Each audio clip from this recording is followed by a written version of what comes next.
Hello, everybody. I am Mel Barrett, and welcome to Something's Off, a true crime podcast where we basically ask ourselves every single day what the actual F is going on in the world of true crime. I'm here by myself this morning. This was sort of a last minute decision to jump on. I know a lot of you expect our streams on Thursdays, and because we had some scheduling conflicts this week, we're going to be doing our regular stream tomorrow. So I decided to jump on by myself today. It's not going to be a long one. Oh, my fan is blowing all of my artwork around. So it's not going to be a long one, but I mainly wanted to jump on because I just wanted to say thank you. So that's where we're starting today. We're starting with thank you. And I will tell you why I'm so grateful for you on the other side of a quick break.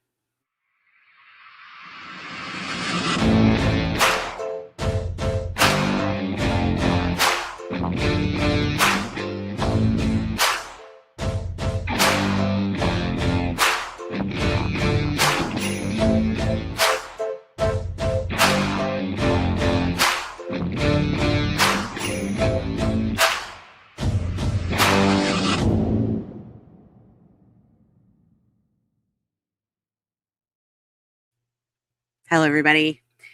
First of all, thank you. I don't know who you are, but I got this sticker on my cup for a reason.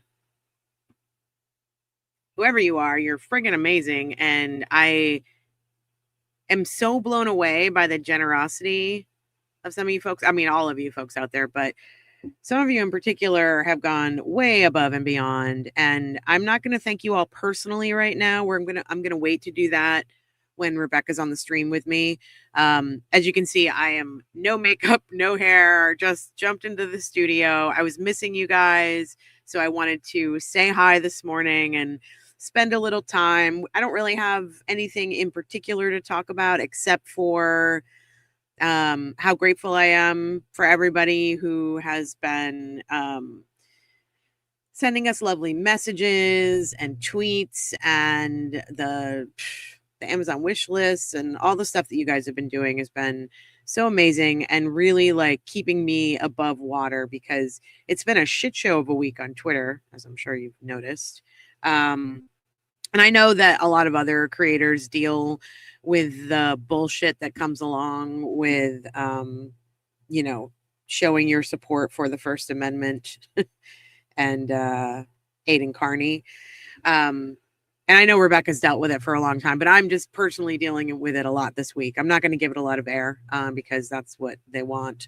But I just wanted to say thank you to the people who have had my back and who have been supportive and who have like said really kind words this week. So thank you. Yes, TC, it's a little bit cold here. We went from, it was like 3 days of 96-degree weather. And now we're back down into the 50s. I don't know what's going on. Climate change, I guess. So here we are. But yeah. Also, I'm wearing this like Darth Vader hood because my hair is nuts this morning. And I'm sleepy and I had early carpool this morning and I'm just like getting settled. I was getting ready to go through the giant filing that we're going to be covering the second part of tomorrow. So yeah.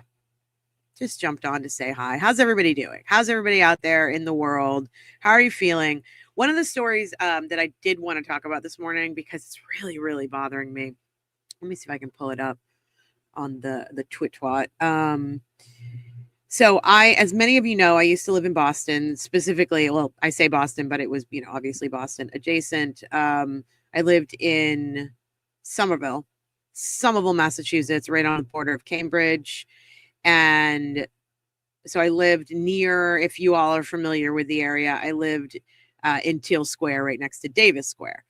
Oh yeah, let me just hold on before I get into this story. I got a couple of people in the chat that I want to address. Clem, you are amazing. You know why you're amazing. Yes, I did get a package from you yesterday.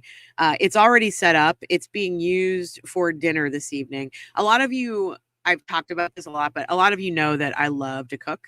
And so a lot of things that were on my wish list were things that would help me cook. So there was like a Blackstone, and there's this absolutely amazing air fryer dehydrator roaster.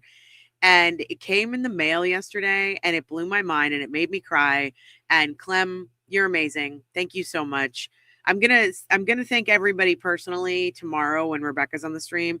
But I actually had you on my mind when I came on this morning, Clem, because I was like, she has no idea what this means to me. And so, yeah, thank you very much. You've been so generous in the time that I have known you as a listener, and I just really appreciate you. Let's see. Okay. Let's see. I got to get my box. And the other thing I wanted to update you guys on is Ruby is feeling better. For those of you who don't know, I had to take Ruby to the vet and spend a good chunk of change to find out that she in fact has a UTI. And we had to do a bunch of blood work, and she's been on steroids for a very long time because she has really bad dermatitis, and the steroids are the only thing that make her comfortable.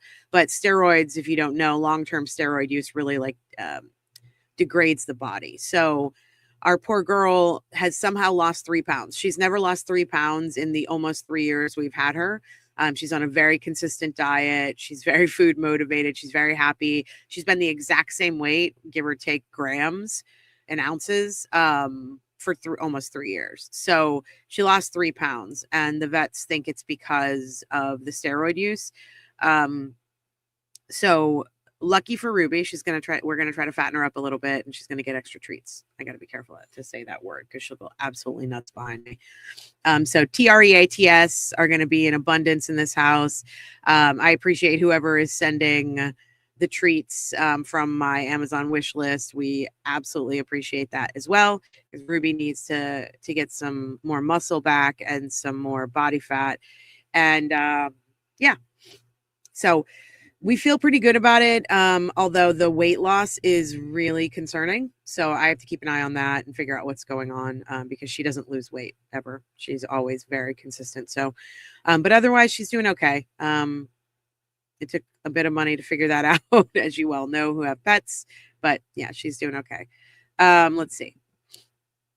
Amy is still in bed. I envy you, Amy. I had a hard time getting up this morning, but I did it. Let's see. Hey, Rob. Rob says still drying out from getting caught in the storm walking home from the train last night. Yeah, it was pouring here too. We're supposed to have another big storm today. I don't know. We'll see what happened. Scorpio girl grew up a Medford kid. Where in Medford? I lived right on the border of Medford and Cambridge. A Blackstone is an outdoor sort of big old grill. Like it's a flat grill. Not like with grates, but like what do you call it? Almost like a hibachi. Yeah. You are an OG and you are the best, Clem. I appreciate you. Let's see. Do you have the silicone covers? I do. Yeah. You know what was so amazing? So somebody messaged me, and I don't have the message here with me inside the pod. I have it out in the entryway, but someone messaged and they sent all of the stuff that goes with the Blackstone. They were like, oh, I tried to get you the Blackstone too, but somebody already beat me to it. I don't know who that person is, but you are a saint and I love you. Yeah, it's a griddle. Sorry, griddle is what I meant. And so, yes, I got the silicone cover for the inside. I got the outside cover. I got a bunch of utensils, which I'm so excited. The kids are super excited because I cook all the time. So I'm like in charge of cooking for everybody most of the time. Lindsay's actually a really good cook. She just doesn't have the time that I have. So I do a lot of the cooking, and I'm like, okay, you guys get on your Instagram and find the Blackstone recipes that you want me to cook, pancakes and desserts and hibachi and whatever you want. I'm going to start like experimenting. So I'm really excited about that. Yeah, Philly cheesesteaks. Oh my God, I love a Philly cheesesteak. But anyway, I'm going to be the short order cook here in the house. Okay. So as many of you know, I lived in Somerville for a very long time. 13, a little over 13 years. And I grew up in New Hampshire, but moved all over the country, LA, New York, Dallas, all over the place. And came back to Boston in like at the end of after the recession, or right in the middle of the big recession that happened in like 2008, 2009, the financial crash. And loved my community, loved the area I lived in. Like I said, Teal Square, Davis Square, totally walkable. You know, I would hop on the T in Davis and go into Harvard. When I worked in the city, I would hop on and grab the Green Line into downtown. And I have to say, I love the T. If you don't know what the T is, I'm talking about the MBTA, the train station in Boston is one of my favorite public transportation systems. I know it has its faults. I know it's a mess. And sometimes they shut it down for months and you have to take the bus and that sucks and blah, blah. But when it's running, it's really kind of amazing. It's a great system. It's really easy to use. And my station was the Davis T station. So I lived in Teal. We didn't have a T stop in Teal. So you had to walk like 5 minutes down the road and you'd be in Davis T stop. So the story came out yesterday in Boston and it took place in my Davis T stop. It's my favorite. Love that T stop. Usually it's a pretty busy T stop because it's the second stop on the Red Line going into Boston, basically. So it starts in Porter Square. No, it doesn't start in Porter Square. It starts out in, I can't remember. Why can't I think of it? It's out by Whole Foods in Somerville. That's the first stop. And then it comes into Davis and then it goes to Porter and Harvard and so on and so on. And so it's a busy stop. There's lots of people coming and going. I saw this video that came out. Ben Crump, who is an attorney, he does a lot of civil rights cases. Yeah, Alewife. Thank you, Scorpio girl, Alewife. I can never remember. I used to go over to Alewife for Whole Foods, but outside of that, I try to stay away from Alewife because it's like a clusterfuck over there. But Alewife is the first stop on the T on the Red Line before it gets to Davis. So let me pull this up on the screen. This makes me so fucking sad. And I want to warn you guys, I'm not going to play this whole video, but it's a little hard to watch and a little hard to talk about. Where the fuck, what happened? Okay. But I think it's really important to talk about it because it's something that I've, when I used to write screenplays and when I used to write novels, I still write novels. And occasionally I'll write a screenplay. I haven't written one in a couple of years, but I used to have this theme in a lot of my books and screenplays about the bystander effect or bystander empathy or apathy, not empathy. Jesus, I wish it was empathy. And I just want to, hold on a sec, let me pull this up. So for those of you who don't know what the bystander effect is, let me tell you. So the bystander effect, and I'm going to just read this, from the Google machine. It's a psychological phenomenon where individuals are less likely to offer help to a victim in an emergency when other people are present. So, meaning the greater number of people that are around the bystanders, the less likely any single person is to intervene. That's the way it used to be. Now it's gotten to a place where, I gotta pull why is this not coming up? Because I want it to be over here. It's gotten to a point where the bystander effect is not just about people not wanting to help because there are other people around who are willing to help. So you don't have to. You know what I mean? It's now become when you're by yourself, you don't even help. Sometimes you just record it, whatever's happening. Sometimes you just walk past it like a lot of people do, unhoused people, homeless people.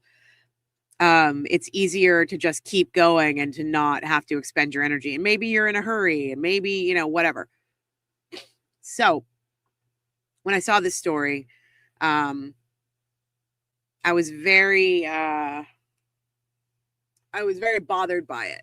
And actually, before I tell you about this story, it reminded me of this time I was painting my ex-mother-in-law's. I was painting like a couple of bedrooms in her house.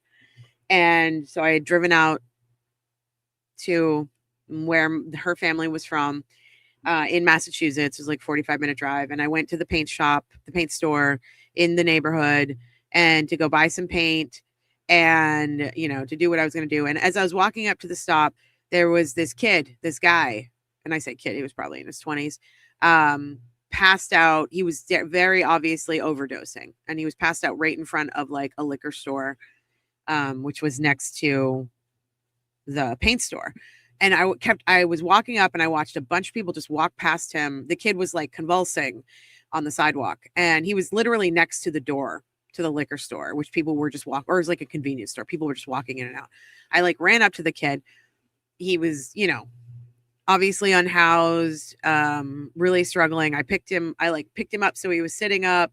Everybody just kept walking by us, and I was like holding this guy up. He started to fight me because he didn't know who I was, obviously, but I managed to talk a couple of people. Once someone saw somebody else help, then they were like, oh, maybe I should do something too. So a couple of people went inside. I asked them to get me some water. They got some water bottles. I brought them out. And I literally just like splashed water on this guy's head, which he was really upset about. But then it caused him to like get sick, which is a good thing. And then he woke up. We called 911. They sent out an ambulance. When the cops got there, and I was telling them what had happened, and I want to make this clear. This was an uncomfortable situation for me. I didn't want to touch a stranger who was dirty, who might vomit on me, which he ended up doing. Which, like so many things are so disgusting to me in that situation. But I also didn't want him to die. So you have to sort of, pick your battles. And my spouse at the time wouldn't come near us. She was asking me not to do it. And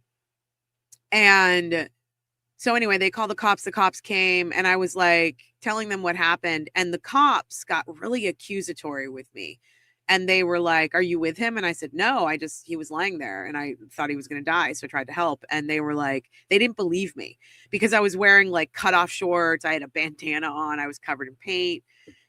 I looked, I don't know. I guess I don't know what I looked like, but they decided that I was actually with him, and I was just trying to not be in trouble for drugs, I guess. And so they started getting really accusatory to me until other bystanders who I didn't know came up, and they were like, no, she doesn't know him. She literally just walked up and, saw him struggling. And so she decided to help. And so after a bunch of grilling from the cops and like the guy on the ground being like, I don't fucking know her, they finally believed me and they let me go. I mean, they weren't really detaining me, but I felt like if I didn't stay there and talk to them, I was going to get arrested. So I stayed. But it reminded me, like, that's what I was thinking about when I saw this morning. So let me put this up on the screen. This happened in the Davis Square T-stop. I'm going to show you the beginning of the video. It's really it's not graphic at all. It's just kind of hard to watch. So I'm going to show you the beginning of the video. Ben Crump tweeted this earlier, and he said, a father of two, Stephen McCluskey, reportedly struggled for more than 20 minutes after becoming trapped in an MBTA escalator. The tragic incident occurred at the Davis Station subway stop in Somerville, Massachusetts, after his coat became caught in the escalator machinery and tightened around his neck. Every life has value, and moments like this remind us of our shared responsibility to protect one another and demand accountability when systems fail. Could not agree more, Mr. Ben Crump. There's one person in particular who I am disgusted by in this video. And you're going to see that person. You're not going to see their face, obviously. I'm not going to show their face, and their face isn't on the video. But let's just watch this together. You're watching surveillance video from the MBTA's Davis Station in Somerville. The person riding the escalator is Stephen McCluskey. These are the final moments of the 40-year-old's life. The fact that his death could have been prevented or avoided, and it wasn't, I want to know why. Shannon Flaherty is Stephen's younger sister. Mary is his mom.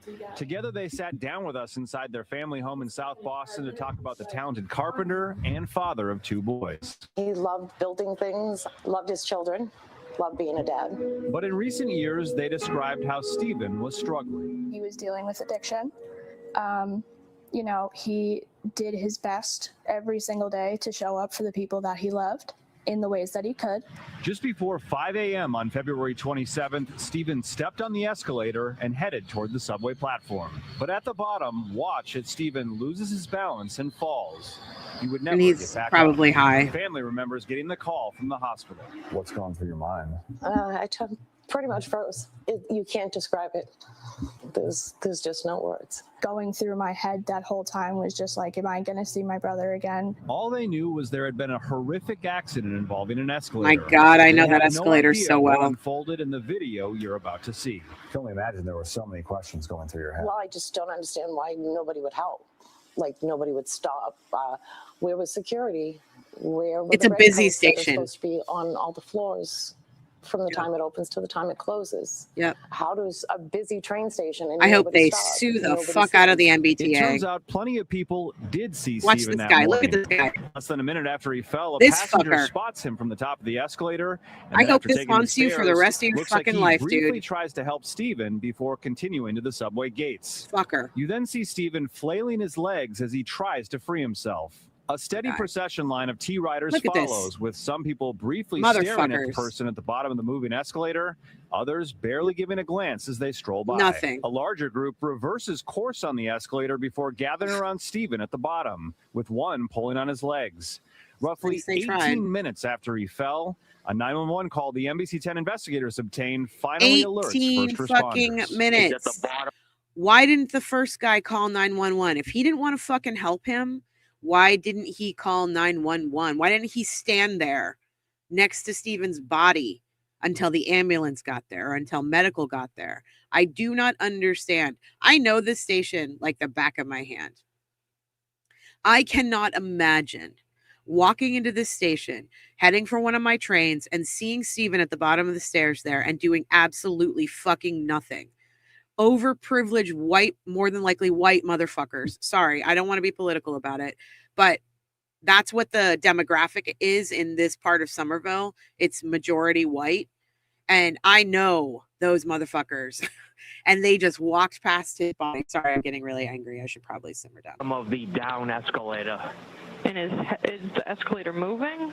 Yes, he's laid out flat down with his head Is he on the breathing? bottom step. Okay, and the person who called in, as you can hear from his accent, that's a fucking townie who finally called in. Everybody else, they're commuters. They're there for school. They work there. They're not from the area.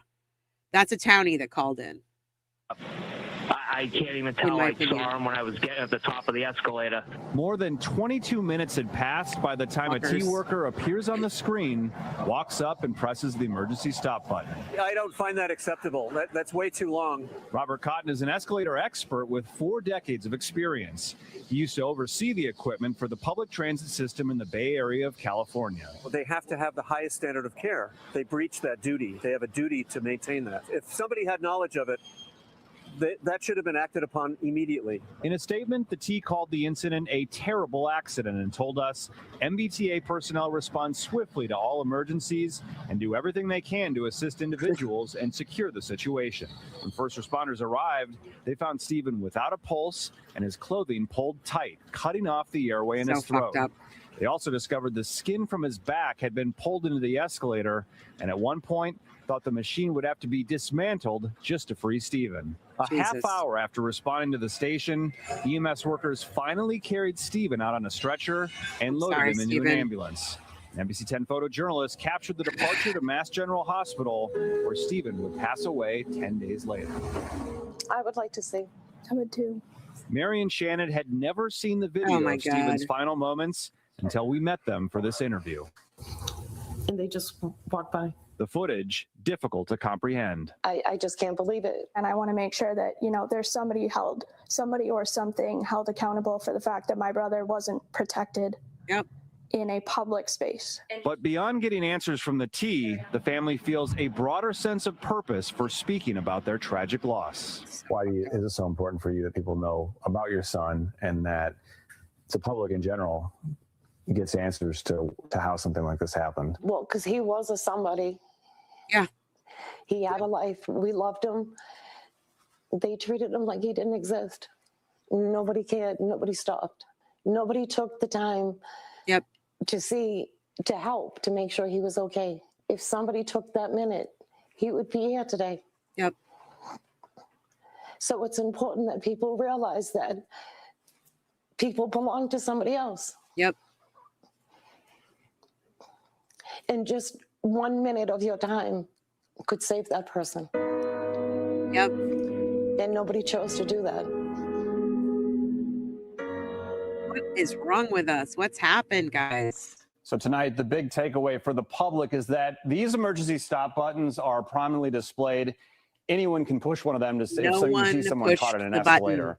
That could have made all the difference for Stephen. A spokesperson for the Middlesex DA's office confirmed there's an open investigation into exactly what happened, with investigators awaiting a ruling from the medical examiner on the cause and manner of death. We know exactly what happened. Stephen, we saw the video. You can't dispute what happened. He fell at the bottom of the escalator. His shirt got stuck in it. He was probably high. That's still, this situation should have never happened. One person could have pushed that button. How have we gotten to a place where we're too afraid to push an emergency stop button when we see somebody struggling? Because we're so worried that we're going to get in trouble, or we're so worried that the consequences of our actions, and like, I just I'm really bothered by this, and it's not a political thing. It's a humanity thing. And I feel like we're getting to a place where we've really lost our humanity. And I'm hoping that we get some of this back. And, I've been getting a lot of shit this week about being a part of the LGBTQ community, and supporting Aiden Carney. He says a lot of stupid things sometimes. He says, things that are, salacious and satirical. And sometimes he's being honest about what he really thinks, as far as his feelings on trans people, or his feelings on Muslims, or feelings on blah, blah, blah. I am not responsible for what Aiden Carney believes and thinks. I am responsible for being in support of our First Amendment and the right to free speech, which is starting to fall apart in this country. And if you look at, a perfect example is the fact that Stephen Colbert is about to go off the air because he was, fired because his company was pressured by the current sitting president of the United States. We should all be on the same side on that argument. And for some reason, we're not. We should all be on the same side as a Thomas Massey or an Aiden Carney, because Aiden, if not for Aiden, we wouldn't know about the Karen Reed situation. And if we didn't know about the Karen Reed situation, we wouldn't realize the level of mass corruption that's happening in our judicial system and in our justice system. And I'm not a lawyer. You guys know that. I am not a legal commentator. I'm not a law tuber. I am a writer, a journalist, a filmmaker. Yes, I am a failed real estate agent. Listen, I am proud to be a failed real estate agent. Let me just put that out there. People like the people who are trying to dox me this week have decided to talk about the fact that I'm a failed real estate agent. Guess what? I was never meant to be a real estate agent. I did it because at the end of the pandemic, I lost my beloved business of 13 years that I had in Somerville, Massachusetts. I lost my clients. The pandemic fucked me. And my business was, I think you all know this, I owned a dog walking and a pet sitting company, and I loved it. I spent 4 or 5 hours a day outside with packs of dogs, and then I spent the rest of my day writing and working on podcasts and screenwriting and consulting. I had a brilliant, beautiful career and I loved it. And the pandemic just fucked it up. And so I was, I did something that I went to school for it. I tried to make a shift in my career to something that would give me flexibility and help me make money. And unfortunately, I chose an industry that was also, being affected by the economy and was a shit show. I mean, in my first year as a real estate agent, I literally, I had 6 sales, which is pretty good for a first year real estate agent if you know anything about real estate. But it wasn't sustainable for me. I wasn't making enough money and I was terrified and stressed out all the time. And so I did the thing that I was put here to do, which is I focused on my writing. I started writing again. I got back into investigative journalism and I started working on the Pamela Smart case after a 10-year hiatus of trying to make, finances work, and it didn't. So I know you think it's a shot to call me a failed realtor, but I am so glad that I failed at real estate. It was a soul-sucking industry as far as I'm concerned. So glad to be out of it. Glad that I, was able to focus on my true love and the thing that I'm good at and the thing I've done my entire life, which is writing. And so I went back to it and here we are now. So yay, I failed at real estate. It's a good thing. I wasn't good at it. I sucked at it. I mean, I was like a fake it till you make it, like good on the surface, but it wasn't something that was sustainable for me. So anyway, so I just want to say, it's been a rough week. It's been a petty, kind of gross week. And so I just wanted to say I'm thankful for everybody here. I'm thankful for the Twitter community that has come out and spoken reason into the ether. But anyway, yeah. And thank you to all of you who are constantly supporting us. And it's not just me. Rebecca gets shit all the time. And she has for many years that she's been on Twitter. This is new to me. So it was like sort of shocking when it started happening. But, the idea that we can't have an opinion about a murder case or have an opinion about people who we believe might be involved in a murder is beyond comprehension to me. Being like, I don't want to say attacked or harassed because I'm not being attacked or harassed. This is all just stupid, sock puppets on the internet. But they come at you hard when you are making sense, and they come at you hard when you have joy. So I sort of take it as a compliment that they're out there and they're trying so hard to bring us down and it's not working. It's a beautiful thing. I'm sorry, my phone keeps ringing. Anyway, let me look at some of these comments, see what's happening on the internet as we are right now on the internet. Why didn't the escalator have an emergency automatic stop? It did, just no one pushed it. And it's right there. I remember them. They're bright yellow because I always in my brain, I'm like, what would happen if I pushed that? Never did, but I would have in this situation. Yeah, being high has nothing to do with this. My boys call me BB. Absolutely right. Cause of death, nobody helped. Absolutely right. Not my job. Attitude, Simna says, hey, Amy, happy to have you here. Good to see you, hon. As long as technology keeps progressing, I think it's going to get worse. Yeah, I agree. This AI boom that's happening right now is kind of terrifying me, I'll be honest with you. I read a story this morning too about Meta, which owns Facebook and Instagram, firing and laying off a bunch of their employees. And for those of you that don't know, Meta and Facebook have AI technology that basically follows every keystroke their employees do on their computers. I don't know if that's personal computers. I would assume it's not personal. They're probably work computers. But the reason they're doing that is because it's teaching their AI to do the job of the person who's sitting behind that computer. And so they've been laying off and letting go a lot of employees and allowing AI to do the job. I think that's going to be happening a lot. It's already happening. So we need to, I don't know how to get around that. I don't know how to figure it out. All I know is that I was a big fan of the Terminator movies, and this is scaring the fuck out of me. So Jen said, I wonder if people don't even see that button anymore after you see it every day, but still not. I mean, she goes on to say, but still not an excuse for people just to walk by and not help. It's disgusting. Yeah, but there were a couple of people, there were several people who were at his level trying to do something, and all they had to do was push that button.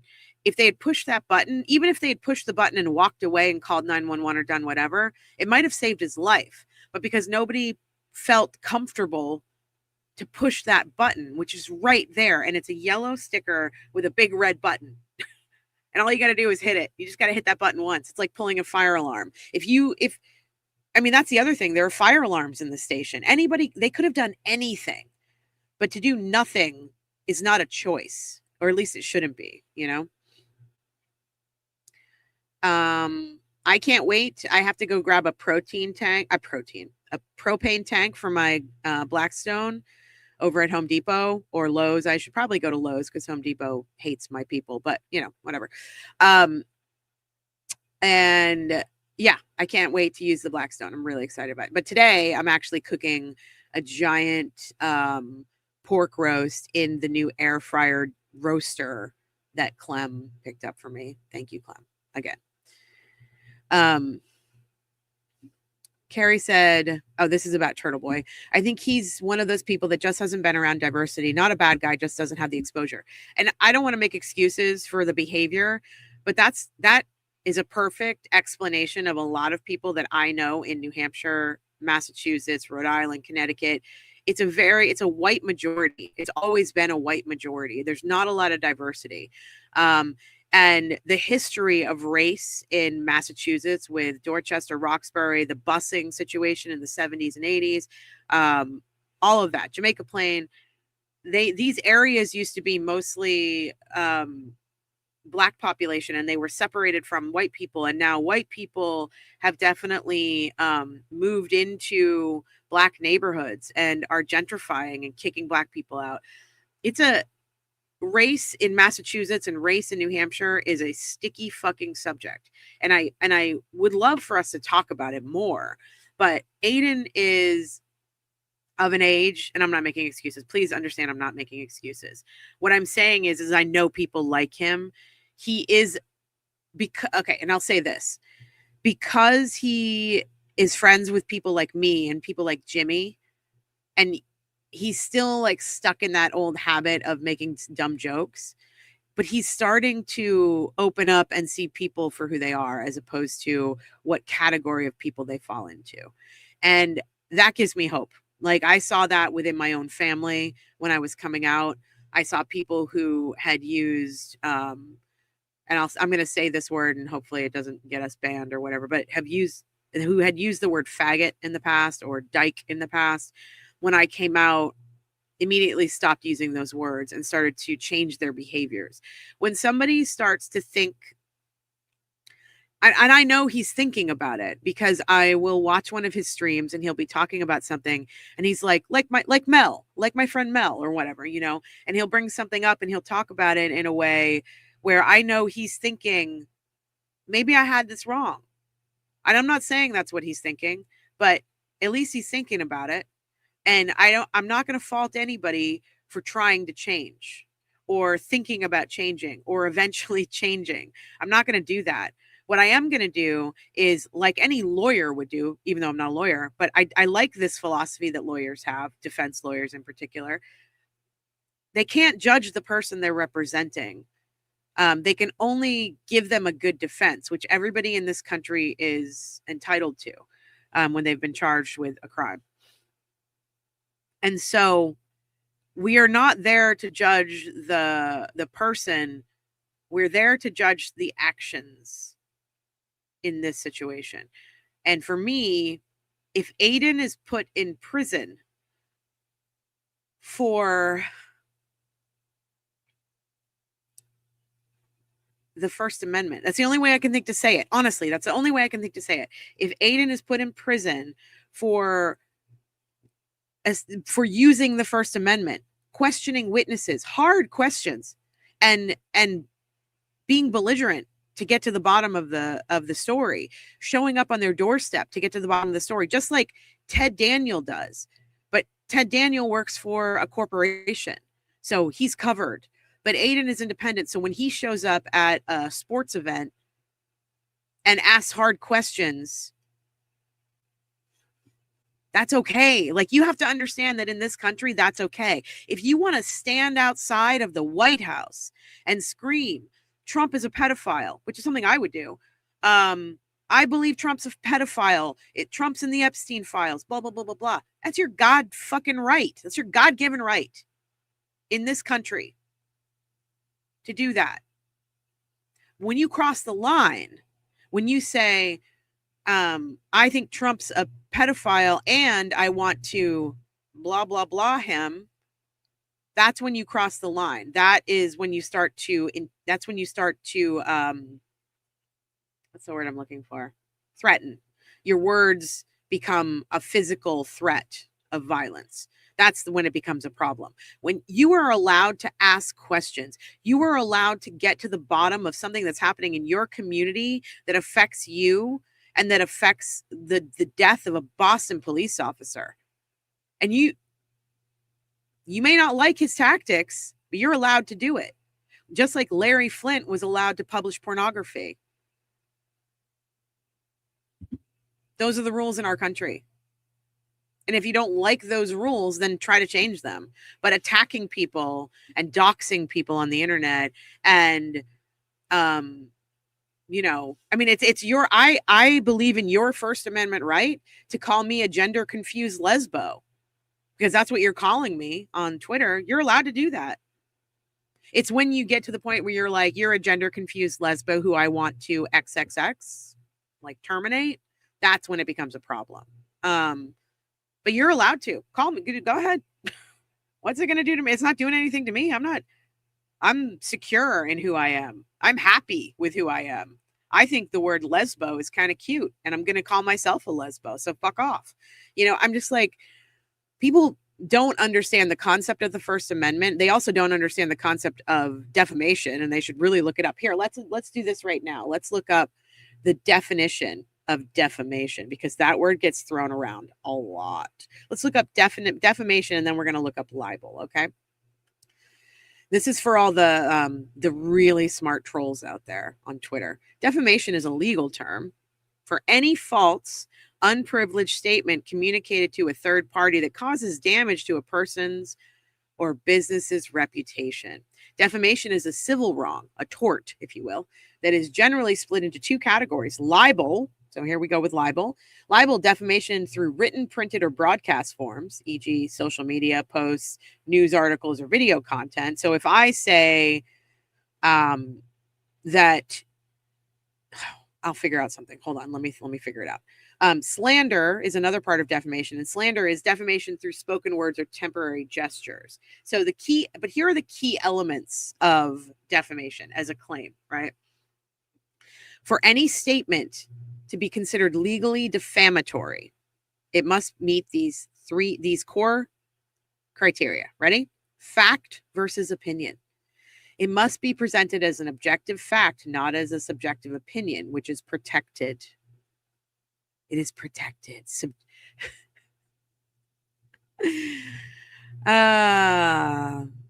It's protected when you have an opinion that someone's a pedophile. It's protected when you have an opinion that someone is a gender confused lesbo. That's an opinion. It's protected. You're protected to say that. Go ahead. So that's number one. Number two is falsity. And the claim, that means that the claim must be demonstrably false. So if Aidan Carney were to say that Brian Albert, Brian Higgins, Jen McCabe, Matt McCabe, and a bunch of other people murdered John O'Keefe, and he believes that, then prove him wrong. Prove him wrong in a court of law. If you can't, it's not defamation. There's number three is publication. So the statements must be communicated to at least one third party, verbally, in writing, or online. That one's pretty simple. And then four is harm. The statement must actually cause tangible damage to the subject's reputation, such as financial loss or public humiliation. But four doesn't come into play if 1 and 2, facts versus opinion, and falsity, are not met. Does that make sense? Okay. And then there's also the threshold of defamation. And this is where the arguments become very, very interesting, in my opinion. The threshold for winning, sorry, my hair is crazy. The threshold for winning a defamation lawsuit depends on who the statement is about. If the statement is about a private figure, the plaintiff generally only needs to prove that the speaker was negligent in determining if the statement was true. But if it's about a public figure, celebrities, politicians, prominent public officials must prove actual malice. This means the speaker either knew the statement was false or made it with reckless disregard for its truthfulness. The best defense for defamation is the truth. So I'll let you guys chew on that. A lot of you already know this, but this is just for the folks who out in the back who don't know, the folks who are sitting here watching, who are not necessarily fans of this channel, but love to come and watch anyway. If people don't like what he's doing and saying, then get your asses out there and do his job for him. If you can do it better or nicer. Yes, agreed. Oh, this is a great question, Rhetoric. What are my thoughts on Chud fella? So Chud the Builder. Do you guys know who I'm talking about? Let me pull it up. If you don't, Chud the Builder is a self-proclaimed MAGA influencer who likes to go around with his little camera guy and record him in public walking up to black folks and calling them the N-word, calling them chimps. Basically, he's a rage baiter. But the thing is, he's allowed to do that. That's his First Amendment right. It's the point to which Chud the Builder, Chode, I'm going to call him Chode, actually. So Chode the Builder took it a step too far. And he went beyond the First Amendment when he pulled a gun on a black veteran who then shot back. And they both got shot. And now Chud is could be facing up to 60 years in prison because he attempted to murder someone. So those are my thoughts on Chud. He can do whatever he wants up until he engages in violence and threatening behavior. And then he can go to prison for that. And most of it's on videotape, so he's kind of fucked, I think. But I'm new and I need to hear everything, LOL. Rhetoric. Oh, and this is your opinion. Okay. In my opinion, Chud's offensive language is inciting action versus Aiden is just a shock jock, for lack of better terms. The problem is that Rhetoric, he may be trying to incite action, but that's going to be to a judge, I think, to determine. I don't know. I haven't watched all of his videos. So if he gets to a place, I don't know, I don't want to platform him. I don't want to give him any more space, but if in any of his videos he walks up to somebody and is like, you're a N-word, F word, blah, blah, blah, blah, and come on, I'd like to see you do something about it. Go ahead, take a swing, blah, blah, blah. That might be considered inciting. If he walks up to somebody and is like holding a gun and is like, you're an N-word, what are you going to do about it? That is crossing the line. If he walks up to somebody and he says, you're an N-word and I'm going to F you up, that's crossing the line. So it's going to be up to a judge to decide, and it's going to be up to, defense attorneys to defend him, which they have every right to do, and he has every right to a good defense, and I hope he gets one. However, he did try to kill somebody, so he should be held accountable for that, if that's what the case bears out, if that's what the facts bear out. Hello from Australia. I love you back. Such is life. Thanks for being here. Real estate loss, our gain. Oh, Pimabo, look what I have in my hand. Thank you, love. I appreciate it. I love my cup. Thank you. Let's see. Jen said, Mel, one of the many things I admire most about you is that you've done so many jobs and had many experiences in your life. Your ability to reinvent yourself so many times is so impressive. I think a lot of people would look down on that. And sometimes I have weird insecurities about it, but I'm definitely I've learned a lot. I'm a jack of all trades. I can do a lot of things because I've learned. I can do a lot of things like in sort of a just like run of the mill kind of way, sometimes in a mediocre kind of way, but I can do a lot of things because I've tried a lot of things. But at the base, I will say this, Jen, thank you for the compliment. That's very sweet of you. I will say this. I've been a writer since I was 5 years old. It's what I wanted to be when I was a kid. It's what I became. Writing doesn't make a lot of money, but I've done it my whole life. I was a screenwriter for a long time. I've written several books. Only one of them have been published. I have 2 books that I wrote. It took me, I don't know. I mean, they're not done yet. So it's been like 13 years that I've been working on these 2 books. And I've talked about this before. They are dystopian in nature. And I started writing them the first time Mr. Trump became president. So I think I started writing them in 2000. No, I did not. That's not true.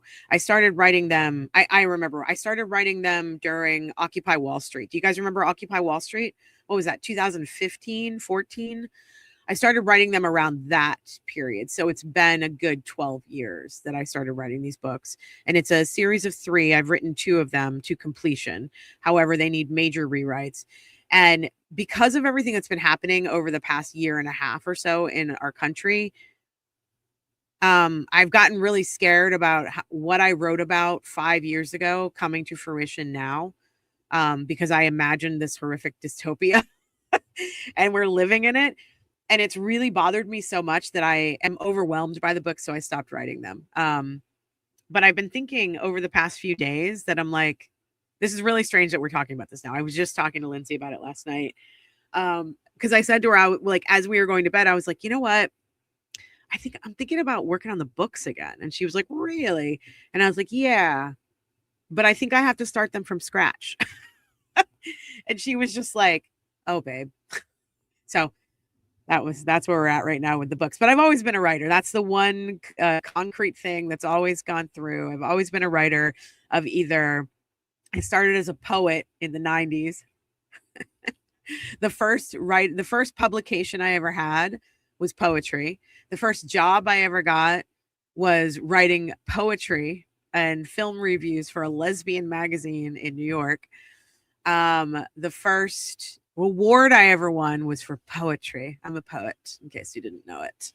But then I moved into screenwriting, and then I did pretty well with that for a while. And I have always written books. So always been a writer. No more real estate, though. Thank fucking God. Ugh, it was awful. It was like sucking my soul out of my ears every day to be a real estate agent. I'm so glad I'm not doing it.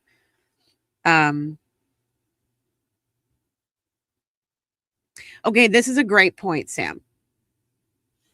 Sam says, I think the criticism isn't that he, meaning Aiden, shouldn't be allowed to say those things. It's that he doesn't need to be platformed by people who believe those slurs erode human rights long term. I agree to some extent. I will disagree with, I will platform someone all day long.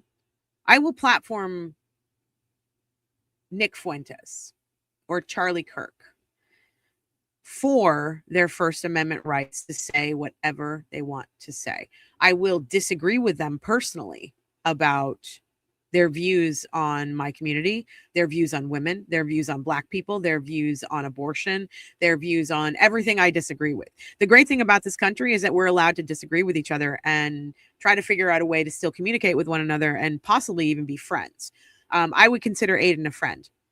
I would consider Aiden a friend who I expect over time in friendship with me will probably change his views, because you have a tendency to change what you think about other people if you are in close personal contact with them a lot. I'm not saying that's true for everybody, but I am saying that, I'm a perfect example. I have since 2015, I have absolutely hated and loathed to my core, like viscerally hated and loathed MAGA and anyone who associates with MAGA and anyone who is a part of MAGA and anyone who goes online and puts MAGA in their handle.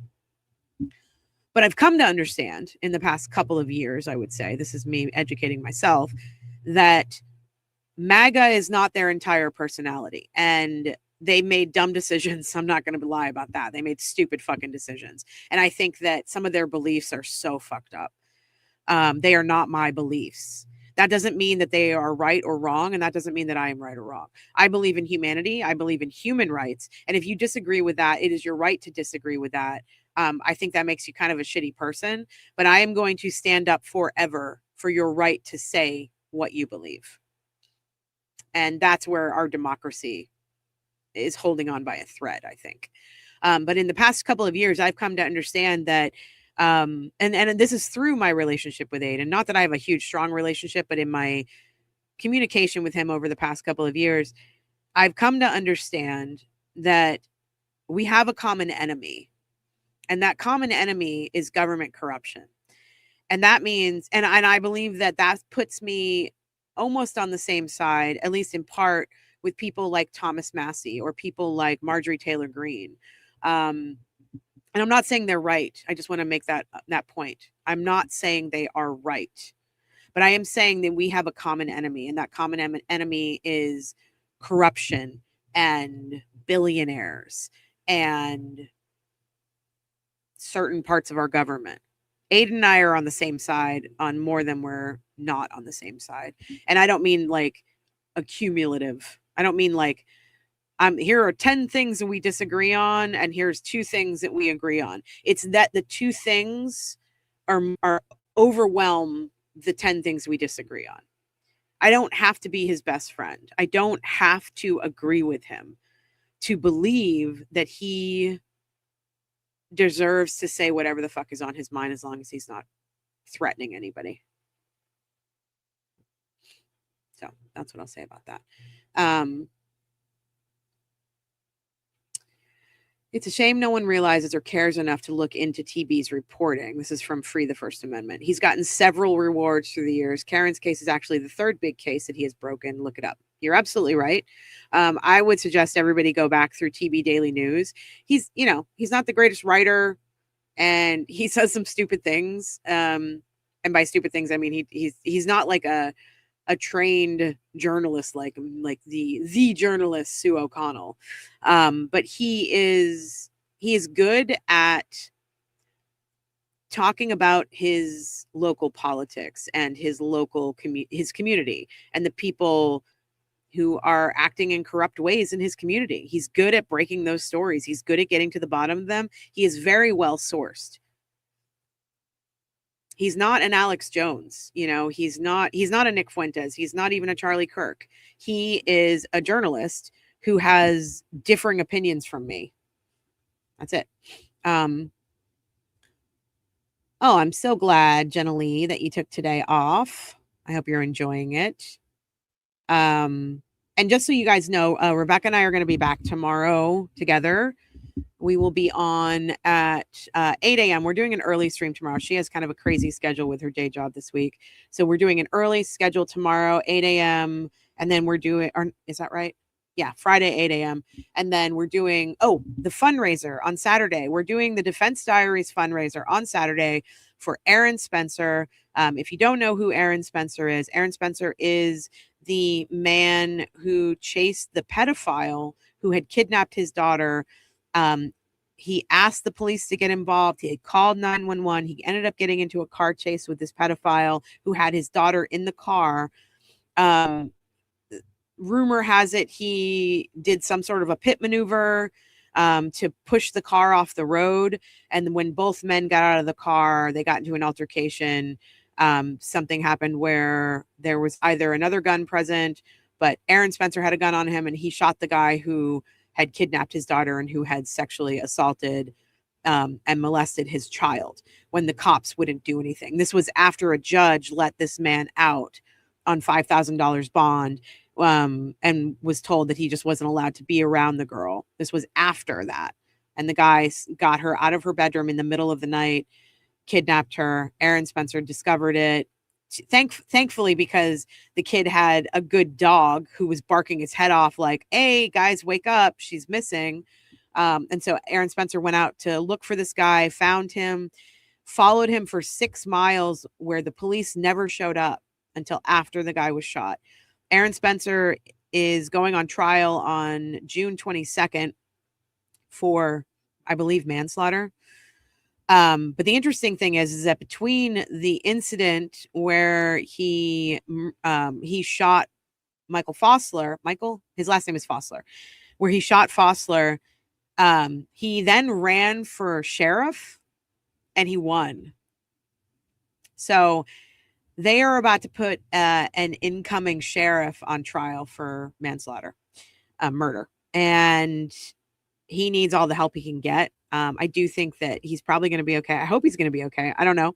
But the defense diaries, Bob and Ali Mata, are raising money for his legal defense, and I'm very happy they're doing that. They have invited us to come onto their fundraiser on Saturday. So Rebecca and I will be on Saturday. Time is TBD. As soon as we know, you will know. And then on Monday, we're going to be back at 8:30 in the morning to continue talking about this gigantic filing in the Karen Read case, Karen Read versus everybody, and how Brian Tully plays a big part in this filing. It's so interesting. I can't wait to talk to you all about it. And then we'll be back later in that evening for a members only stream. That is our new series called Cross Roast with Mel and Rebecca. And we are going to be forcing Rebecca, more than likely a drunk Rebecca, to watch Jennifer McCabe's testimony from trial 1. Cross testimony, I should say. So her cross examination by Alan Jackson in trial 1, and it's going to be really uncomfortable for her, and I can't wait to put her through that. So I hope you'll come back on Monday. We do our doubles on Monday. Next week is going to be a busy week for us. Let's see. Let me get through some of these other comments here. Twitch-twat is vile. You should only dip a toe every couple of days in order to stay sane. Yeah, I was on Twitter. I was on Twitter when it first became a thing. Back in the day when you could like be friends with like Mariah Carey, and she would literally be the person you were talking to. And it was kind of awesome. I remember I used to tweet with like J.K. Rowling all the time. Anyway, that gets me in trouble too, that I am a J.K. Rowling supporter. But you know what? Human beings contain multitudes. So there you have it. But yeah, so I left when, for 2 reasons. When they started platforming Donald Trump, I left. And then when Elon Musk took over, I left.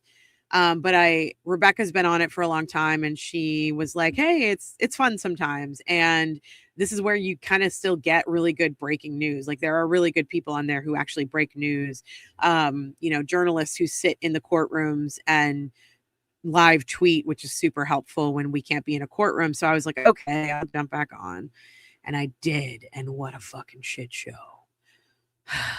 But I feel like it's like a catch-22. You kind of need it, but you really don't need it. But you kind of need it. So you kind of have to. Blah, I hate it. That's how I feel about Facebook too. I wouldn't be on Facebook if not for my podcast, the In Between podcast, because it was a way to get the podcast out to as many people as possible. And now we have our group on Facebook, which is fucking awesome, but it's Facebook. So it's like, we're always in this catch-22 and we're having to make shitty decisions, but yeah. Casey said, I like this 8 Mile look. Yeah. All right. I got this awesome sweatshirt when I was in Scotland. It's big and thick and cozy and I love it on a rainy day, which it is today. But I am not Eminem. I might rap every once in a while. I'll think about it. It's Skynet, Carrie says. Yes, it's Skynet. How's not smoking? Not smoking is tough. So as most of you know, I had quit for 2 weeks. We went to Scotland. We broke our habit there of not smoking. I came back, so it's been a little more than a week again. And it's tough. Like, I think the worst part for me is that I don't feel like myself. I feel really angry. And like, I get angry about true crimey stuff, but I don't get angry about like, I don't know, a vet bill, for instance. Like I just sort of accept it. I get upset about it. It's stressful, but I don't get angry about it. I'm fucking angry. I hate being angry. I'm not angry like this about stupid shit. I'm angry for things that mean something to me. But anyway, that's how it's going. It's not going great. I'll say that. But I haven't smoked. So I guess that's good. How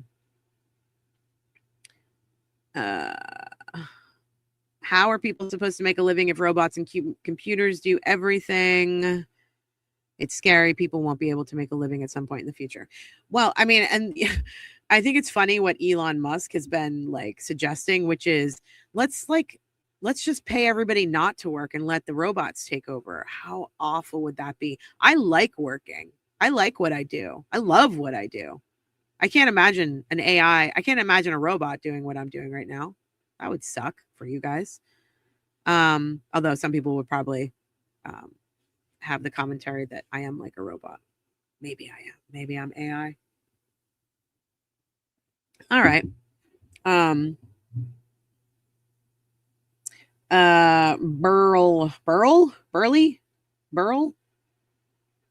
Burley NC. Oh, Burley NC.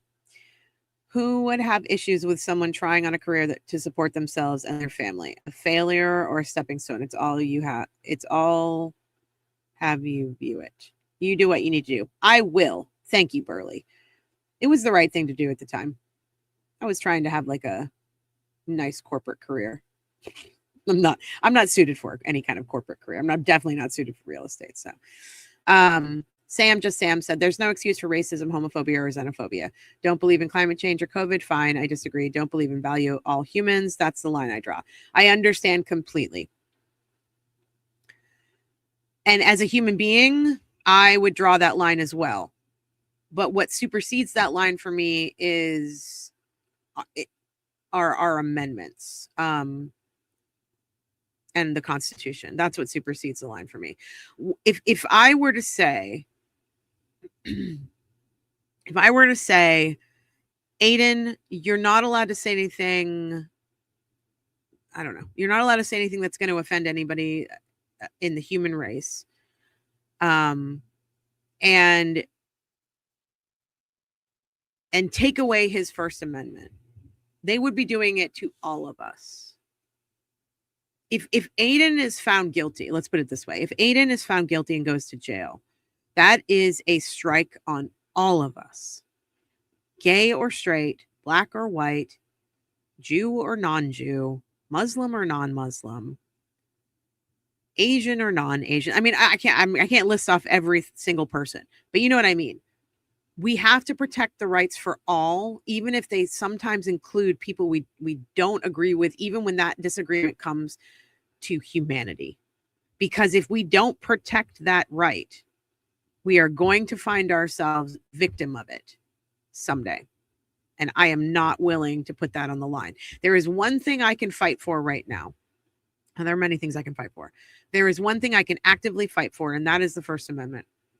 And I'm a 2A supporter too. I'm a Second Amendment supporter too, because I believe in your right to carry firearms. I don't believe in, that we should have all the extras that come with firearms, but I believe it is your right to protect yourself and your family from the government. I believe in voting rights. I believe that I'm pissed that the voting rights have been stripped. Imagine if they do that to the First Amendment. They're trying to. We can't let that happen. And so I find myself on the same side as people who hate me as a human being. I'm not saying Aiden hates me as a human being. There are people out there who hate me as a human being because I am part of the LGBTQ community, because I am a woman, because I won't get into that because that will definitely, whatever. Those people can hate me all they want, but I believe in their right to free speech. And they believe in my right to free speech. And I'll leave it there. Okay.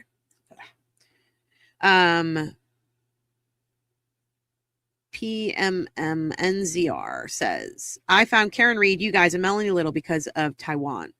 Don't ever apologize for associating with him. Taiwan? Do you mean Turtleboy? I think that's what you mean. I don't know why your smart type changed it to Taiwan. It's kind of funny. I love it. Don't ever apologize for associating with him. He has a heart, but strikes out when attacked. It doesn't make him a bad guy. Yeah, he's got his faults. We all do. Did you see Emily Sweeney's new vid today about Karen's SUV being SUV being at a car dealership now. No, I saw the one yesterday. Let me see. Let me pull up Emily Sweeney over here. We love Emily Sweeney. I reached out to her. I'm going to see if I can get her on the show. Hopefully she says yes. No pressure, Emily Sweeney. Come on our show. Let me see. Emily Sweeney. There she is. Let's see what she's got out today. The Lexus SUV. All right, let's play this. Let's see what Emily has to say. I love her accent. Crushes me. Oh, who's this guy? Okay. Pause. Do that. Ready? Here we go. Here's Emily Sweeney. Let's see what she has.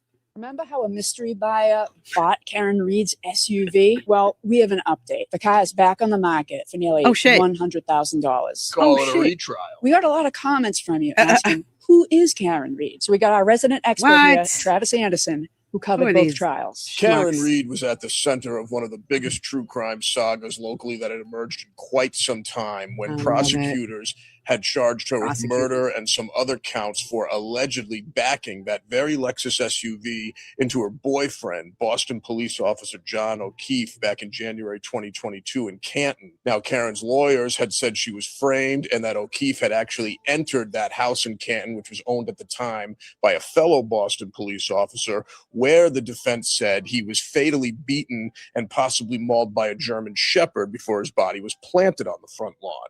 Karen's first criminal trial ended in a mistrial in 2024, but she was acquitted at her retrial last June of murder. The Lexus is now on sale at the Autobahn USA lot in Dedham, not far from the courthouse where Karen Reed had both of her criminal trials. Other media outlets have reported that proceeds from the auction were going to go to Karen Reed. We haven't been able to confirm that, though, but we'll keep you updated. All right. Thanks, Emily. I fucking love it. I fucking love it. I just want to put one other comment up on the screen. Emily Sweeney, she's amazing. You guys tweet at her and be like, come on Mel and Rebecca's show. So our new Twitter handle is at Mel and Rebecca. That's the Something's Off pod. But somebody had taken Something's Off, so we couldn't do that. And we've only had it for like a week and a half. We're doing all right. I think we actually hit, let's see what we hit. Let's see if we hit 1,000 yet. Okay, Emily. All right. Yay, we hit 1,001 followers. That's amazing. Thanks, guys. So yeah, feel free to reach out to Emily Sweeney on Twitter and be like, yo, come on Mel and Rebecca's show. Come on. Check your DMs, Emily. Check your DMs. Okay. So Sam, this is an interesting conversation we're having, and I appreciate you a lot. I appreciate your opinion and that you're speaking out about this, and I'm glad that we can actually talk about it. So Sam says, those jokes harm people and create an environment that can lead to loss of empathy for certain humans. It's dangerous. I agree, which is why I'm also engaging, and it's why people like me are needed to have these conversations with him and with other people, with you publicly, to talk about how we are human and how we are good people. And that's how we change people. So him having those conversations or him saying some of the things that he says might lead to loss of empathy for certain humans. And it might be, I don't know if it's dangerous in a mass sense. It might lead to some people having like losing empathy, but that's why I'm here. That's why I'm talking. That's why I'm saying like there needs to be more people like me engaging with Aiden, talking with Aiden. If we keep doing this thing where if somebody doesn't believe in human rights or doesn't believe in humanity and we just go, just like, let's just cut them off. Those people are going to get together and it's going to get bigger and bigger and bigger. Instead, we need to be talking to them. We need to be in rooms with them. We need to, because anytime someone is talking about being racist or they are homophobic or xenophobic or whatever it might be, Islamophobic, it's because they have a fear of the unknown. Well, let's make it less unknown. Let's make it known. Let's get in the room with them. That is what I am doing. I'm being an advocate for my people. And I'm talking about it. And so are you, which I appreciate. Let's not shut the door and close the conversation down, because all that does, it makes us go into our polar opposites, and it makes us gather our confirmation bias within our own communities, and we feed off of that, and the prejudice becomes bigger and it becomes deeper, because we don't have to deal with the people that we have the prejudice with. But if we have to deal with the people that we have the prejudice about, our prejudice might actually change. So I have decided, because I was one of those people that would be like, oh, they're homophobic, I'm cutting them off, get them the fuck out of my life, go let them live in their own neighborhood, I'll go stay in my blue state, I'll, let's secede. Let's get away from them, let's not be in the same room as them, and I've come to realize that's why we're in the situation politically in this country that we're in right now. If I can't find the commonality to put me in front of somebody who hates me or thinks they hate me, then I'm failing. That's the way I'm looking at it right now. Okay. Let's see. Luna said, I caught Aiden saying that like Mel yesterday, he's definitely thinking about things. I'm as bleeding heart liberal as they come. I'm Mexican daughter of immigrants, but I still support Aiden. Agreed. I think we have to. I mean, we don't have to. You do what you need to do that makes you comfortable, like that makes your comfort level. I've lost followers, I've lost listeners for this take. I've also lost like longtime listeners who are really pissed off that I said that Jess Machado was a good journalist, because they believe that her comments about Black people are detrimental to them and their children. And I understand that. You are absolutely allowed to follow or listen to whomever you like. But all I can say is, until we get in the room with these people that disagree with us or maybe say hateful things, then we're not educating anybody, and we're just going to our polar opposites, and we're staying there, and we're segregating even more, and it sucks.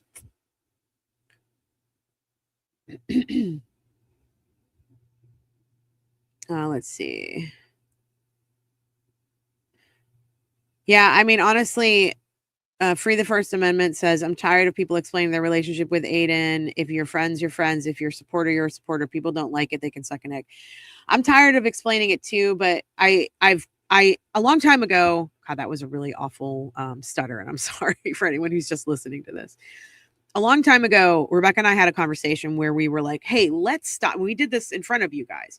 Hey, let's stop making excuses for being close to Aiden or being a supporter of Aiden or being a friend of Aiden, because, we don't need to qualify it. And I get that. But I've actually come to realize that it's really important to qualify it. So I'm going to try to keep doing it. I'm sorry if that annoys you, Free the First Amendment. I think it's important to explain to people why I do what I do. So I'm going to try to.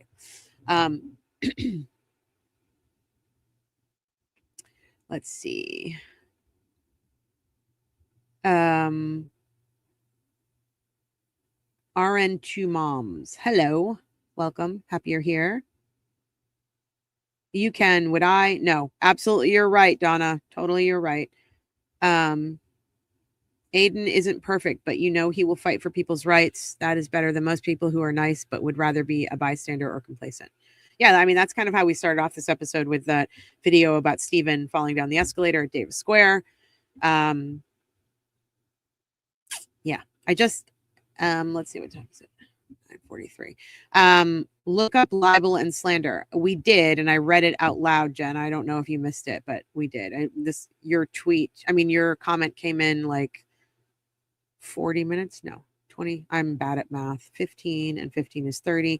Like 40 minutes ago. So maybe you missed it, but I did it. So maybe go back.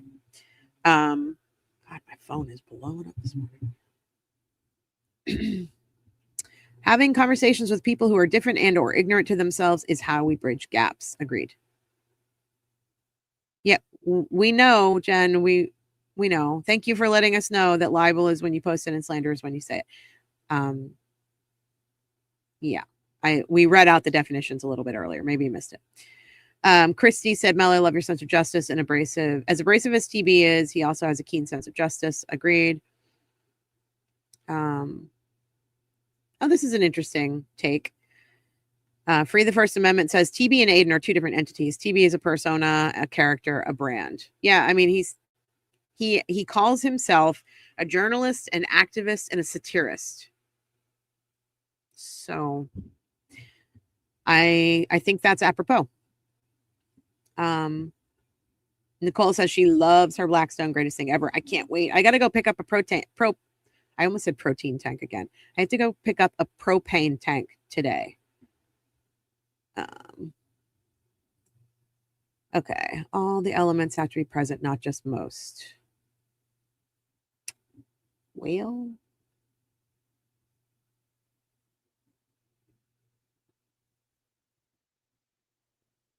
you're right. It has to meet all the criteria. So facts versus opinion, falsity, publication, harm. And publication can be verbal, writing, social media. Christy said, I love TB2. The problem is most people do not get satire. He's very entertaining while bringing issues to the forefront. Very much a teacher. He used to be a teacher, and I think a lot of people don't know that, but he was a history teacher. Oh, Nancy, thanks for the $5. Nancy says, I couldn't agree with this more, Nancy. Hold on a second. Let me put this up on the screen. Oh, there's a lot of chat I have to get to. Living in an echo chamber is the most dangerous place to be, in my opinion. Living in an echo chamber is the most dangerous place to be, in my opinion. Yes. And we're going to say it twice, just so you get it. Listen to me. Thank you. Thank you so much, Nancy. Appreciate that. Let's see. Okay. I already said that one. Luna said, meaningful conversations, genuine curiosity to learn and appreciate people in minority or vulnerable communities could change a lot of hearts who have either never been exposed to people in those communities. I agree. I totally agree. Christy said, I love your channel. I love your channel, your person. Unless you have a channel, I love your channel too. My Get Ready for Work show is on, Ellie says. Yeah, Ellie, that's why I jumped on today, because I know a lot of you have come to expect us on Thursdays around 8:30, 9 o'clock in the morning. So I just wanted to make sure that, that you guys had a little bit of us. There's only half of us here. Rebecca is working her ass off at her day job. So it's just me and my crazy hair and my no makeup and my big Darth Vader hoodie that I got in Scotland and that I love. Just because you can say it doesn't mean you should say it. No, that's true. But everybody's got to make up their own mind on that one, I guess. Good morning, Kathy. Hey, Marlboro. I covered this a little bit earlier in the stream, but Ruby's doing okay. She does have a UTI. We're keeping an eye on her because she lost a lot of weight and she shouldn't have, because she eats a lot. So we're just keeping an eye on her. Her labs came back okay. But she's on long-term steroid use for the dermatitis she has. So we have to kind of monitor a bunch of things because long-term steroid use really messes your body up. So let's see. You have a choice to watch it is very smart.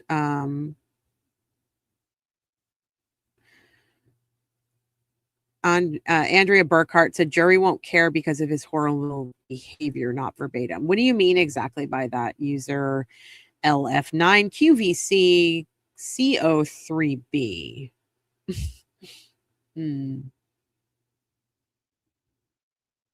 Is that truly a real story? People seem demented. I assume that you're talking about Chode the Builder, but I don't know. I understand a lot of people don't realize and are really upset about the fact that hate speech is protected speech, but it is in this country. And if we don't protect hate speech, then our other speech is not going to be protected as well. So, just want to say that. He says, do something about it all the time. Yeah, well, if they do something about it, they're going to be in the wrong. So, it sounds like disorderly conduct. Let's see. Lieutenant Detective Tully Tubby. That's a really funny name. Politically, we are not aligned, but I really enjoy you in the show. I have many friends on the other side of the aisle. I am very glad to hear that. I'm really glad you're here. It's okay to disagree politically. Yeah. Okay. Aiden isn't violent or racist, but people want to make him a monster. They wouldn't be able to debate a real monster. Yeah, it's true. TB taken out of context appears offensive. Agreed. And that's the problem. They're being really disingenuous with some of the legal filings they've been making. They're not putting the context in the legal filings.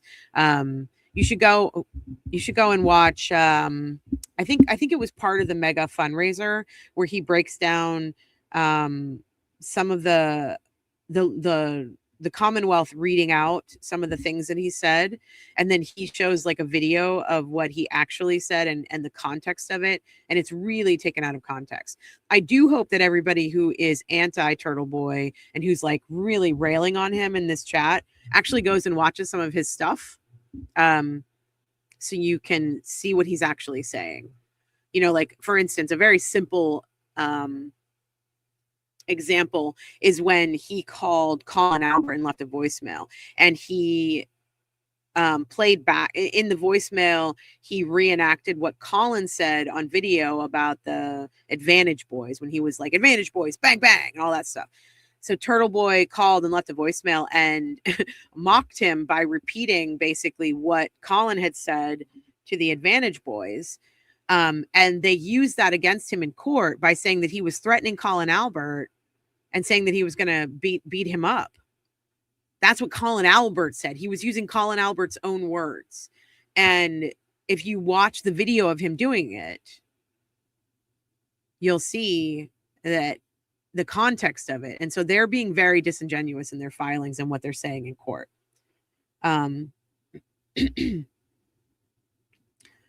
Let's see. Chud is a freaking idiot. Agreed. I'm going to call him Chode, though. Chode the Builder. Chud is a freaking idiot, and Shock Jock is a kind description. Yeah, I don't think of him as a shock jock at all. I think of him as a rage-baiting asshole. And I can say that because of the First Amendment. Oh, my God. Donna, exactly. Holy shit. Same. If I was in trouble, I would want TB there and everyone else, just saying. Exactly.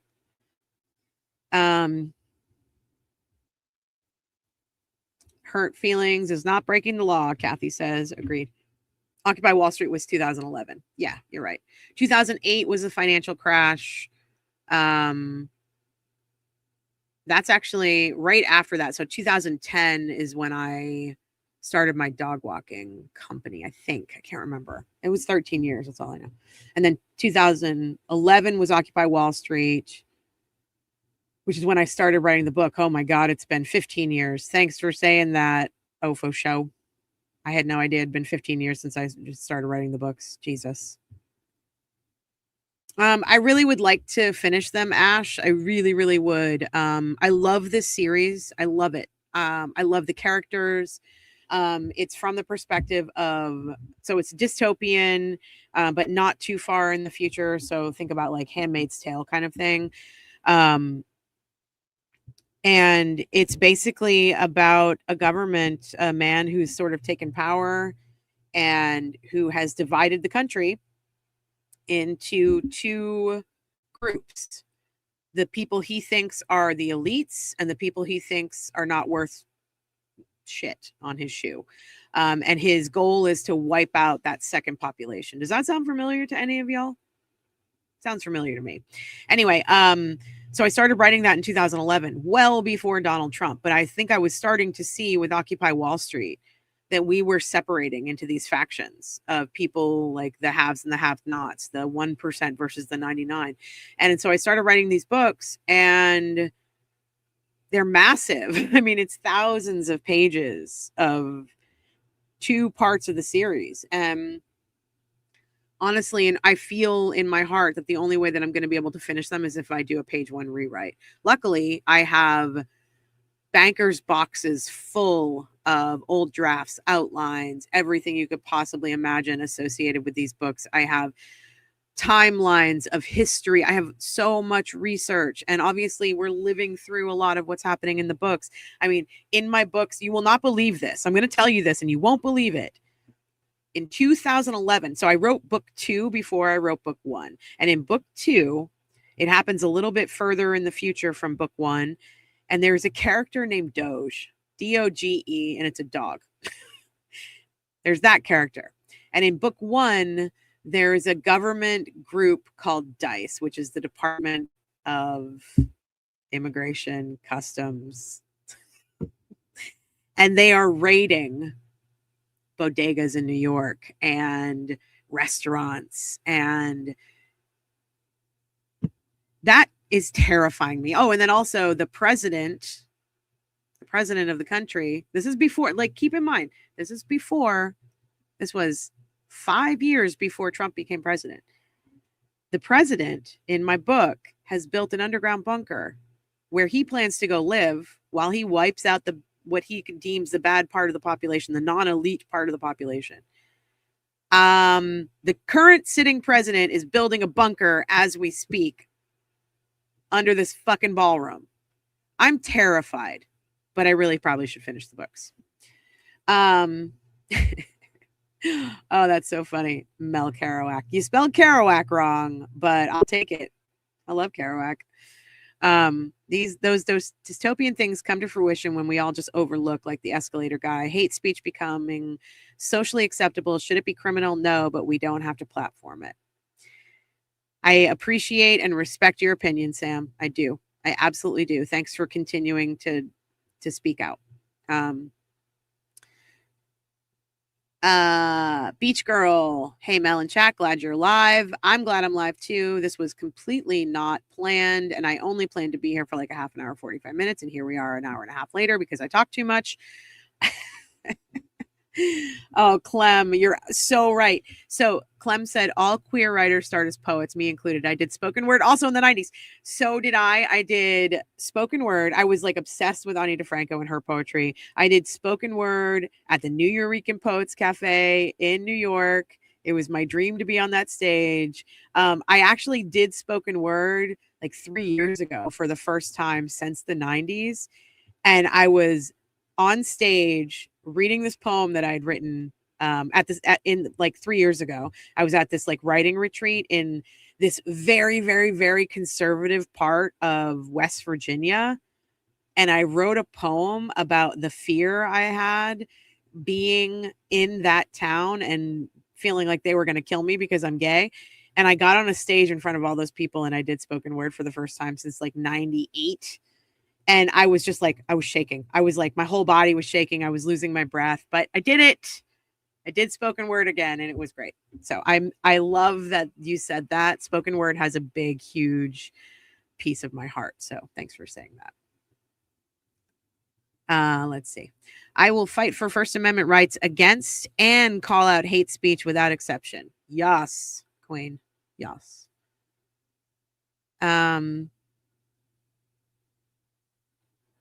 Hate speech is our own subjective idea, and no, we don't criminalize it, in my opinion. What may be hateful to you might be something else to somebody else. I completely agree, Makazi G. Let's see. Hasn't everyone's own friendships changed over time? Absolutely. Change. I love change. I love it when people change. I love it when life changes. I love to make changes. I love it. I love change. Let's change. Let's change for the better. A little behind the stream, but hang in there, Mel. You're awesome, and haters are just going to hate. Thanks, Jennifer Plant. I appreciate you.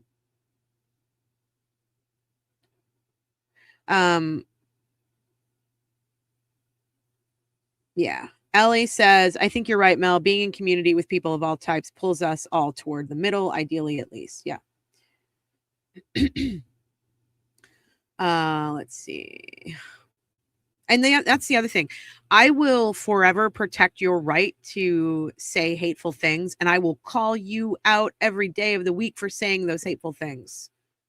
That is the duality of our system. That is the beauty in our system. Call someone a Nazi like Meredith O'Neill called Jess Machado a Nazi, and I will defend your right to call her a Nazi, and I will call you out every day for calling her a Nazi. And in the same token, let's use Jess Machado again. I will defend Jess Machado's right every day to make a joke about George Floyd, and I will call her out every fucking day for making a joke about George Floyd. We should be able to exist in that duality. Snark Tank said, hey, Cupcake, if more of us could grasp this concept, what a wonderful world we could regain. Agreed. I'm not sure what you're talking about, Tall Red Texas, but you said we disagree on that, but I still love you, Mel. We just have different opinions. Absolutely. And I respect your opinion. Well, I respect your right to have an opinion. How about that?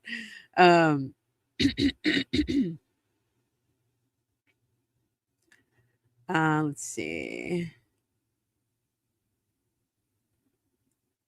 I guess being a decent human being and treating everyone with a degree of respect is considered old-fashioned. I don't know. I don't know about that. Thanks for the $2, Assistant Mr. Embassy. My boss, Lupo Lawyer, loves when you yell at chatters. Is he your boss for real? He is such a dumbass sometimes. I'm going to be honest with you. I mean, sometimes he's endearing. Okay. Sometimes Vince, you're okay. You're endearing. And sometimes I'm like, dude, what the fuck are you talking about? Like every time I watch you with Sam and Sam starts to be like, shut up, dude, what are you talking about? I feel Sam so much in my chest. I'm like, when I watched Lupo Lawyer on the fundraiser, me, Aiden, Sam, the whole audience, we were like, dude, what the fuck are you talking about? You got to get the facts right, brother. You got to get the facts right if you're going to have that kind of opinion, I guess. Maybe, and I'm sure what's going to happen is someone's going to find some video of me being like, saying some opinion and I've got the facts wrong. And they're going to be like, oh, get your facts right, Mel. But in this case, like, for you to, I forget what it was. He said something along the lines of, oh, I know what it was. Oh shit, now I got to find it. He said the reason why Steve Scanlon knew about John O'Keefe's injuries is because Lally had laid out the injuries in an arraignment. No, he didn't. Not in the detail that Steve Scanlon had. Let me put it that way. Let me find this. Hold on. I need to verify. Give me a second. Let me verify. Hold on.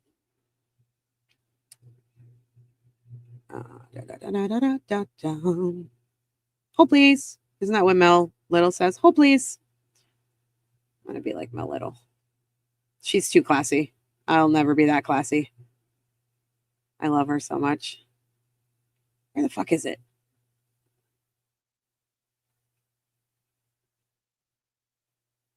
Okay, let me verify this. Actually, here's what I'm going to do. God, I did not expect this to go on so long. Are you guys cool? Is everybody good? Are you good if I take a 5-minute break to go pee and verify this before I say it? Because I want to make sure this is a really important point. And I really need to hammer this point home and make sure that I have the facts right in order to do it. So if you guys, do you mind giving me like 5 minutes so I can go pee and then come back and do that? Okay, love you. Appreciate you. I'll be right back.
Okay. It's taking me way too long to find this video I was looking for, so I don't want to hold you guys up anymore while I'm searching for something. But I just want to address this really quickly. The way that I understand it, let me put it that way. I want to preface this with the way that I understand it is that Steve Scanlon knew a bunch of details about what had happened, what the injuries were, what happened to John O'Keefe. And he knew them on the 2nd of February. So if you were watching the fundraiser and you were listening to David Unetti talk to us and tell us about how he got the tip from Steve Scanlon, who called himself Mike. Aiden says, how would he have known all the details that he knew on February 2nd, which was just a few days after John had died? And so all of us, like I tweeted out on our Something's Off pod Twitter, how did Scanlon know about John's injuries on February 2nd? Because there had been no reports about his injuries. And all of these antis are coming at us and being like, hey, dumbass, hey, you clowns. It was in the arraignment. Lally said it in the arraignment.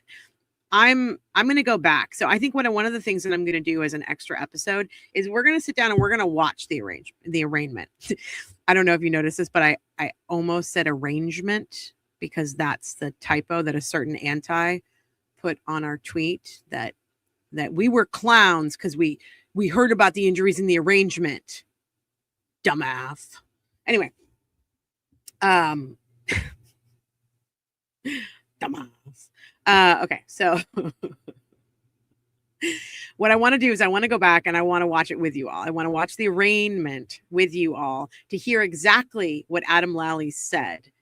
Because as far as I understand it, Steve Scanlon had a lot of details about John and his injuries. One was that he had vomit all down his shirt, that there was some involvement from Chloe, that Colin or the nephew was present, that the ATF agent, Brian Higgins, was present, that there were injuries on John's arm from a dog attack. Those are the things that I understand that Steve Scanlon knew on February 2nd that had not been made public. So at some point, we're going to go back and we're going to look at the arraignment and we're going to see if that's true or not. We're not going to do that today because I don't have time to go look for it. And I hadn't planned to go look for it. So anyway, that's what I was trying to find. Thanks for letting me have a break. Not that you wouldn't let me have a break, but thanks for being like, calm and kind and accommodating. Let's see. All right, let me get through some of these comments. Also, thanks for correcting me. I haven't followed in depth the Spencer case, but I do know that he was running for sheriff. It sounds like he won the primary to be sheriff, but he hasn't won the actual election yet. So we'll see what happens with that. Thanks for correcting me, Snark Tank. I would be on trial. Casey says, I would be on trial in this situation too, probably because I may have done something similar just when he was let out on bail. Casey's talking about the Aaron Spencer case again. I think a lot of parents completely understand what Aaron Spencer did and probably would have done the same thing if the cops weren't doing their jobs. So yeah, I get it. The justice system failed the Spencers, Christy said. I agree. My friends call me Mish. Wait, I'm late. What times again, please? I'm not sure what you're asking. I think maybe our scheduling times, they're all listed right now on the YouTube, and I said them in the beginning of the stream. So just when Amanda puts the timestamps on this, you'll probably be able to find it there. I can't off the top of my head remember.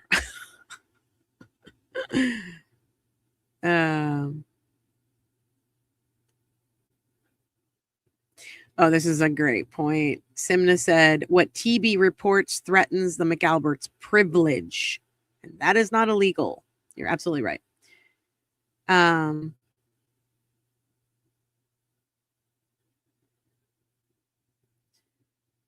People are defined by who they vote for. Love them anyways is my motto.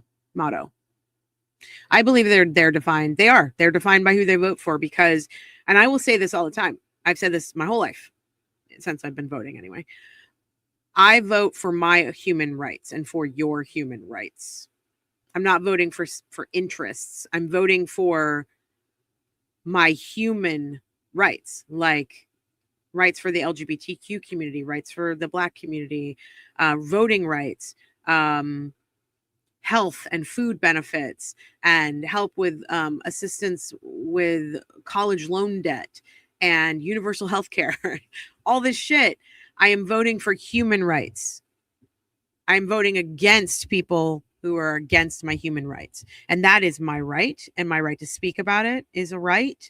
And your right to speak against it is a right. So, and I believe in those rights too.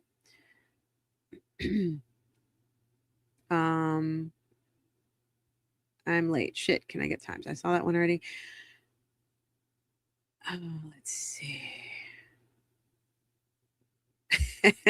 Dakota Girl said, I have never had a Twitch account or Instagram. It's honestly just not my generation's thing. I'm 46. I feel like my generation is stuck between two shit shows. There's my generation. I mean, that means that you're calling Gen X a shit show, and I don't think that Gen X is a shit show. I think we're the last tough asses on Earth. But people are insane and vile on X. We can agree to disagree. Okay, I'm not sure who you're. Donna, I don't know if you're talking to me or somebody else. I just was saying your comment out loud. Mom spaghetti. Mish from North Ireland. You hot. You hot, Mish from North Ireland. Oh yeah, this does look like what Erica Cook would wear in The Hood. And then she would go, staring at you motherfuckers. Oh, I love Alan Carr, Tall Red. I honestly, I appreciate the sentiment. Read Alan Carr's book, Easy Way to Quit Smoking. It works and it's short.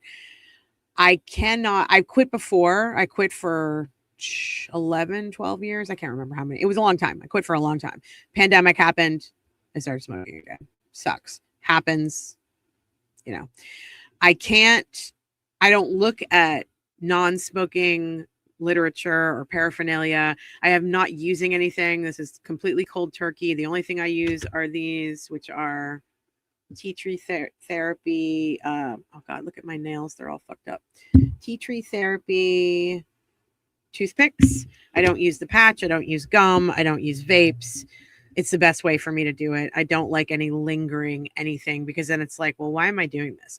The one thought I have had though is, God, I am being such an asshole lately.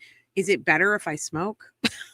Like, would I be less of an asshole? I mean, I hope this pass. I'm assuming this is going to pass. It's going to pass. It's going to be fine.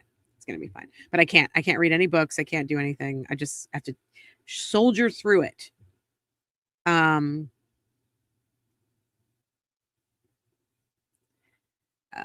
Let's see. I'm not a member of Turtleboy's show or send him super chats, but I donated to his defense fund. I don't enjoy his show. Not for me. I support his rights. I see that as two things. Agreed. Completely, Pammers. Completely agree. Let's see. You know, Christy's saying, do you have an opinion on Dr. Koenig? It looks like he may be getting a new trial. That case just didn't speak to me for some reason. It seemed like two extremely overprivileged white people who were playing at life and death. And I don't know. I watched like a little bit of the trial, and I watched some of Sam Beningo's like commentary on it. And that was, I enjoyed Sam's commentary more than I enjoyed the trial and the people involved. So I just couldn't get into it.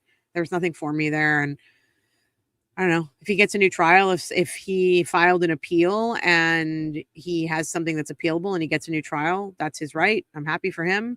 You know, it doesn't matter if you're a monster. You should have a good defense and you should be protected by the law. Sorry, there was a little weird bug. Am I on the patch? Nope.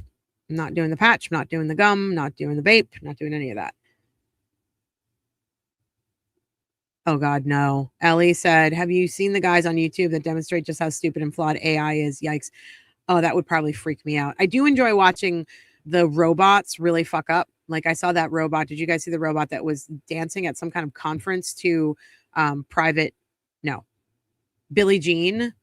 Michael Jackson's Billie Jean, and it tripped on the stairs twice and fell, and then finally just laid there dead while the song kept playing. That was really funny to me. Oh, I see. Okay. Sam's point goes back to all those people who walked by and didn't stop the escalator and saw him as subhuman. Yeah, I think that I'm one of those people that always stops and either gives money or food to unhoused people, because I've been close to their situation before and it's ugly and awful, and I don't want anybody to go through that. So I don't believe like the people who are like, oh, they just need to get a job. Yeah, you try to get a job. You try to get a job when you don't have a place to live and you can't put a permanent address on an application. You try to get a job when you can't afford to go into a place to take a shower and put on clean clothes to go in for an interview. You try to get a job, motherfuckers. So often if I see somebody, I will, like, especially if they're near like a convenience store or something like that, I'll go in and I'll grab them something to eat and bring it back out to them. Sometimes I'll just, if I have a, a couple bucks on me, I'll do that. But I think that a lot of people in our society see unhoused people as subhuman. And I think a lot of people in our society see addicts as subhuman. And I think that's what happened to Stephen. And that sucks. That absolutely sucks. It sucks that you would disregard human life because you can't recognize a human who is an addict. I don't understand that at all.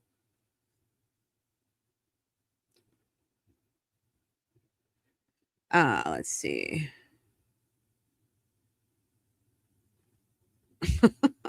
This is a hilarious comment. Three Clerk Monty says First Amendment equals intentional harassment and harm. You are bad people, not principled people. First Amendment does not equal intentional harassment and harm.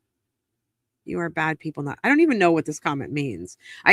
I'm reading it as First Amendment does not mean intentional harassment and harm. No, you're right. You're not allowed to harm anybody. You can harass them. You're allowed to harass people. You're allowed to follow someone around and ask them questions if you're a journalist. You are. And if you consider that harassment, then sure. Physical harm, you're not allowed to do. Emotional harm, that's subjective. It's a weird comment, bro. I don't know.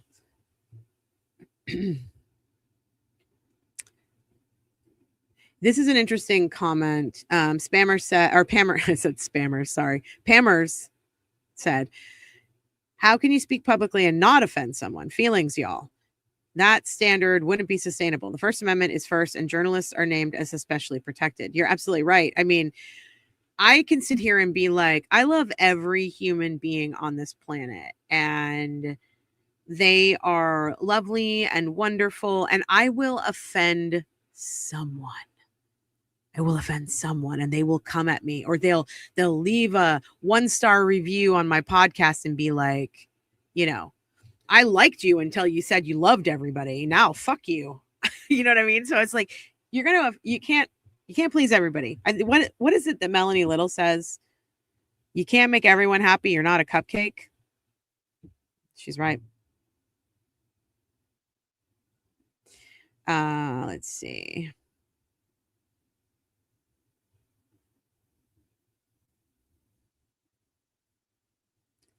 I feel like, Sam, you're really frustrated with my opinion on this. I think we need to look up hate speech. Let's do that. Okay. Let's try to keep talking this out. Define hate speech. Okay.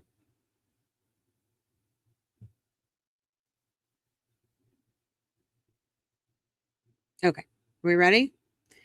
Hate speech is generally defined as communication, gesture, writing, or conduct that insults, disparages, or incites hatred and violence against a person or group based on protected characteristics like race, religion, ethnicity, sexual orientation, disability, or gender. Because the concept involves a balance between preventing harm and protecting free expression, its definition and legal standing vary widely depending on the organization and jurisdiction. That's according to the United Nations. Okay.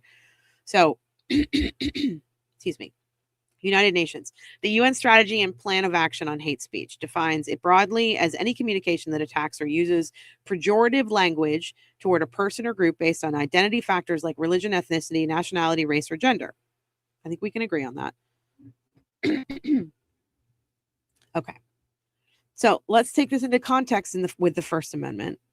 Legal definition. There is no universal legal definition of hate speech in the United States, as the term is generally protected under the First Amendment. Criminal exceptions. Hateful language is only illegal if it crosses the line into unprotected categories such as specific, true threats of violence or direct incitement to imminent lawless action. That's according to the American Library Association. I'm going to read this again because I think it's really important. And Sam, we can agree to disagree. However, hate speech is protected under the First Amendment in this country because it enjoys protection in the United States. Our social media platforms and private institutions, they are able to set their own independent definitions of hate speech, right? Like, for example, for social media companies all the time, they outline specific conduct guidelines in their terms of services. They typically prohibit dehumanizing language slurs and harassment. I mean, a lot of YouTube demonetizes people for certain things, right? But let's go back. I want to talk about how hate speech falls into the First Amendment. So I want to define this legally again. There is no universal legal definition of hate speech in the United States, as the term in general is generally protected under the First Amendment. Criminal exceptions include hateful language is only illegal if it crosses the line into unprotected categories such as specific true threats of violence or direct incitement to imminent lawless action. We have to let that sink in for a second. Okay. Hate speech is not a hate crime. A hate crime happens when someone acts on their hate speech. Can we all agree to that? Can we agree to that?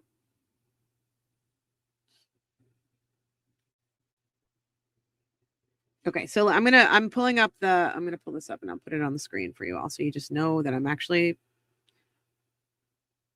talking about what I'm talking about. So this is from the American Library Association. Okay.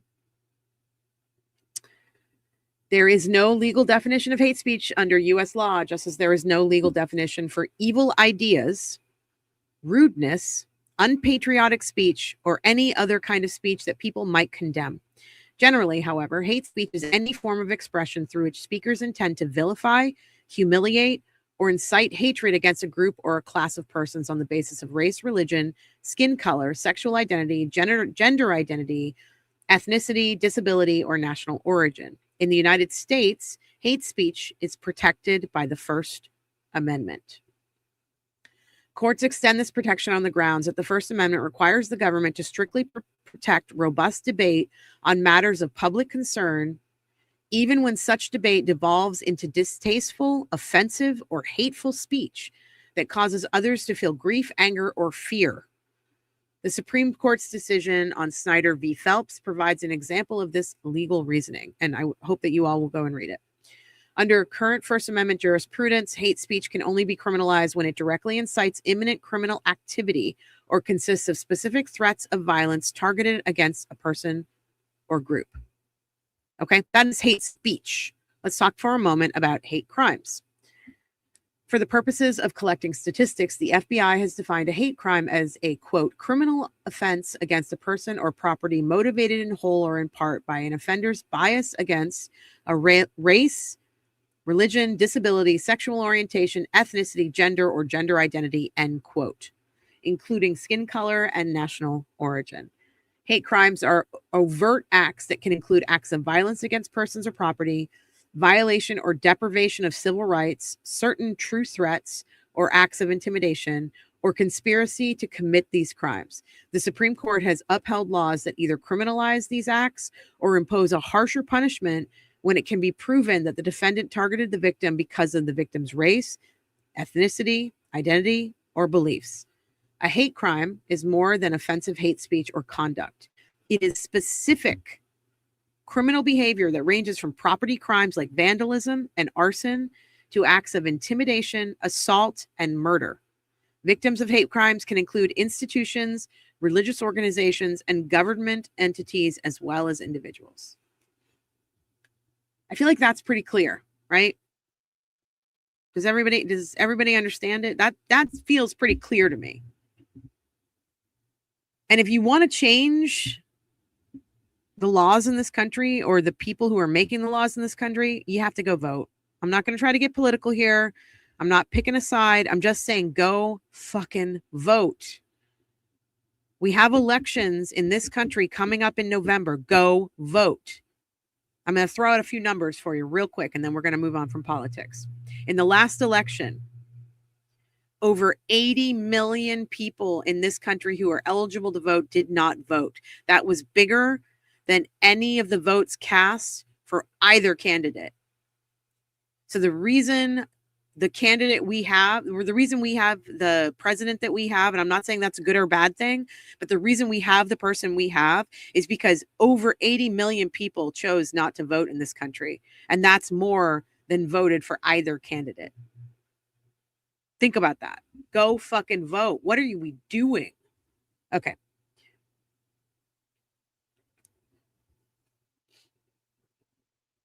Oh, here's 3 Clerk Monty again. I guess this was that weird comment that they made before. Weird clerk. Okay. Oh, this is the person who said that we are bad people. Okay.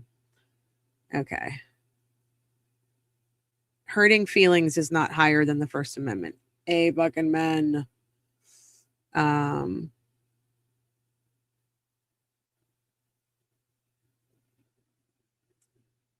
Okay.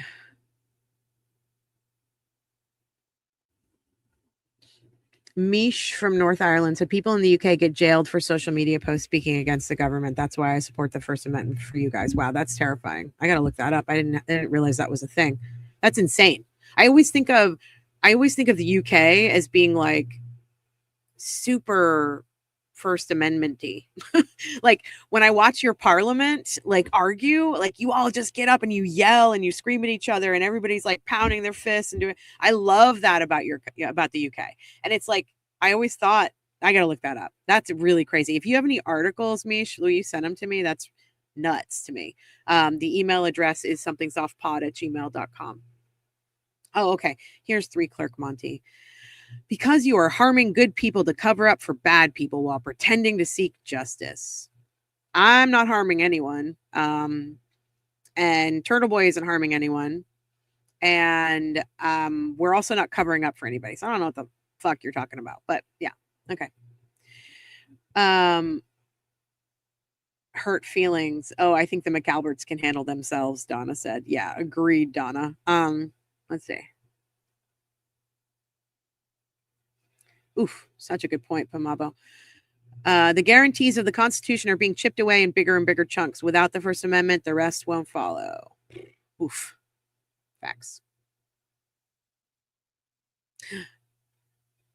Chris says, I swear I saw Tully in Hyannis yesterday. Uh-oh.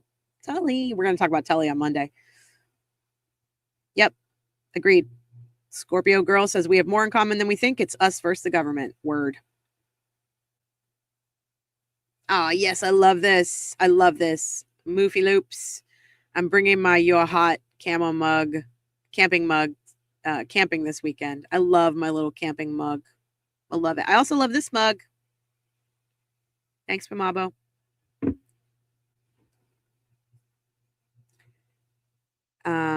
Donna says, do people not understand no investigation took place, no questions? I think there are a lot of people out there that don't get that concept, Donna. It's really sad. It's wicked sad. It's wicked friggin' sad. You know what I'm saying? Let's see.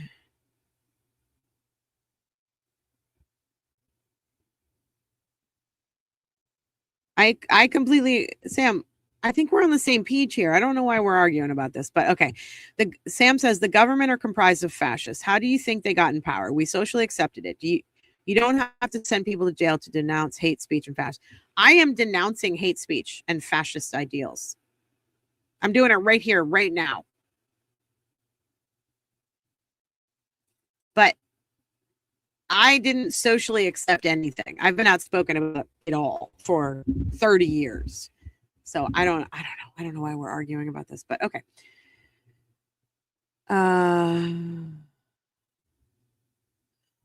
This is amazing. Okay. We have this like crazy troll in here. Okay. All the YouTubers are more aligned with the McAlberts than anyone can claim to be seeking justice for. Do better.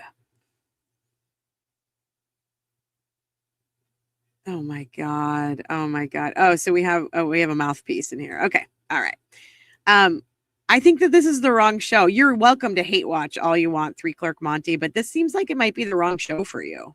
Maybe you want to skedaddle onto some other McAlbert, like pro McAlbert kind of place. I don't know.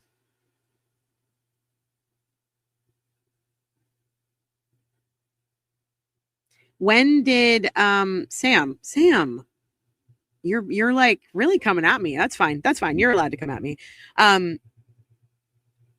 Turtleboy didn't bring Proctor on his show, nor would I. But you know who I would bring on my show? I'd bring Nick Fuentes on my show. I'd bring Charlie Kirk on my show if he were still alive. I'd bring Marjorie Taylor Greene on my show if she were still alive. I would bring Nancy Mace on my show if she were still alive. I would bring Candace Owens on my show if she were... Wait, Nancy Mace is alive. Just kidding. I would bring Nancy Mace on my show because she is alive. I would bring Erica Kirk on my show. I'd bring all those people on my show because it's more important for me to talk to them as human beings than it is for me to shove them off into some corner and put them away and let them grow stronger like mushrooms in the dark. I would much rather talk to them and let them see me as a human being and start to break that down than to just put them away. And I'd put Michael Proctor on the show in a second. I have lots of questions for Michael Proctor. Lots of questions. And I want him to answer those questions. I want to hold him accountable. What? I'm not platforming him to ask him questions. I'd be platforming him if I were asking him softball questions for sure. Like, what's her name? The Note My Objection lady who had Carrie Roberts on or who had Greg Connor on. That's platforming. You know, Turtleboy, we've had him on our show and I've talked to him about the First Amendment. I've also given him a really hard time about some of his shit. I've also said he's a messy human being. I've also said he needs to figure out his personal life. I've also called him out on thinking all lesbians are alike. I mean, I don't know.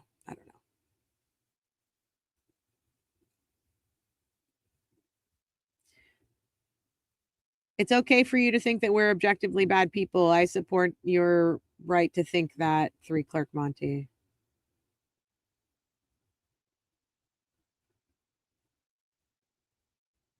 How are we actively harming people? I'm not harming anybody. I'm just talking. I'm allowed to. In this country, the First Amendment exists for that reason. Oh, Jesus.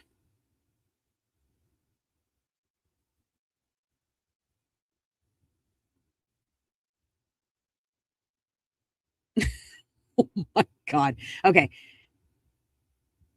I don't want dumb people here. Okay, you're gone. You're gone. You're gone.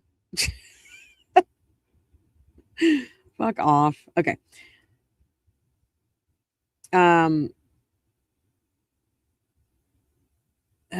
Jeez. Okay. Snark says we should all be willing to hear others' opinions and have civil discussions. The worst thing we ever did was decide we shouldn't bother to discuss controversial topics. Word. I don't want to talk about it. Like, I have to say, like, this happens a lot in our chat here too. And though I respect you all, I disagree to, not you all, but some of you, I disagree to, in a big way, that we shouldn't be talking about politics. I believe we should be talking about politics. The people who come in here and they're like, oh my God, you guys are talking about politics again. I'm going to come back when you're not talking about politics. Or, oh my God, Mel's talking about politics again. I'm going to leave. Well, I am happy for you that you have that privilege, that you can walk away from a politics conversation because it bothers you or hurts your little feelings. I got the toothpick out because I'm starting to get ragey. Okay.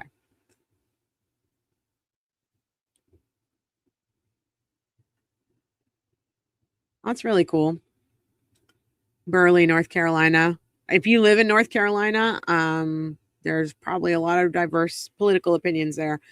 Burley said, I agree. I did not go to a local business for a couple of years because I did not agree with the opinions of the owner. I realized I was wrong. I now go and try to engage with him as a friend. I'm proud of you for doing that.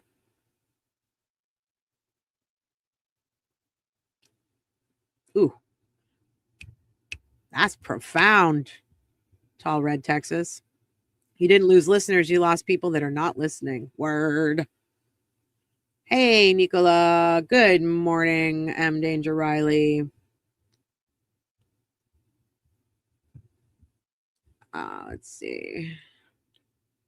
Yeah, I agree about Andrea Burkhart supports Aiden and she's stand up as it comes. Let's see. Oh man, I'm so far behind on the comments. Oh, thanks, Joanna. Thanks for being here. Thanks for saying that we were awesome on the fundraiser.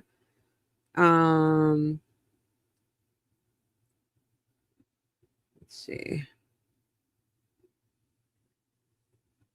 I like that this channel discusses all kinds of opinions and worldviews. You and Rebecca share a lot of things that are unpopular takes, which is hard to do because I see the comments from mad fans. Yeah, people were really, really upset about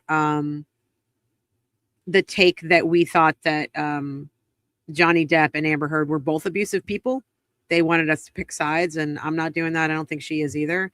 I think they're both unhealthy, and I think they both abused each other. But that take got people really mad. And then people are really mad about my Corey Richards takes, but you know, it's what I believe. So let's see. Good morning, another normal mom. Glad you're here. Danielle said, Mel, thank you for being you. My childhood BFF is a member of the LGBTQ community and cut me off the day after the 2016 election. I miss him daily. Well, you know what? That's really sad. And I understand it because I did the same thing to a lot of people, Danielle. And what I would say is try to reach out and try to find some common ground. There were a lot of people in my family that I felt I had to disconnect from because it felt really hurtful, the things that they were saying.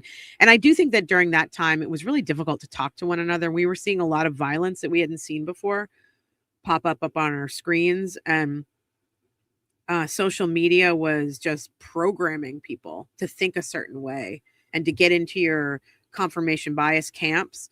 And so family holidays were really difficult for me for a little bit. And I definitely cut some people off. And I'm not upset that I cut off some of those people. But if you're saying that your childhood friend is your BFF from your childhood was cut off, I think that's worth calling and maybe trying to reconnect. Just my opinion. You do what you want to do. Let's see.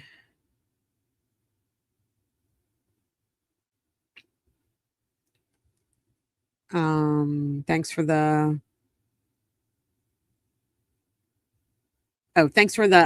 input, Snark Tank, about the Blackstone. Yeah, I was just going to start with a 22 tank. All right, let me see if I can get through some more of these comments. I'm really behind. I'm sorry, you guys.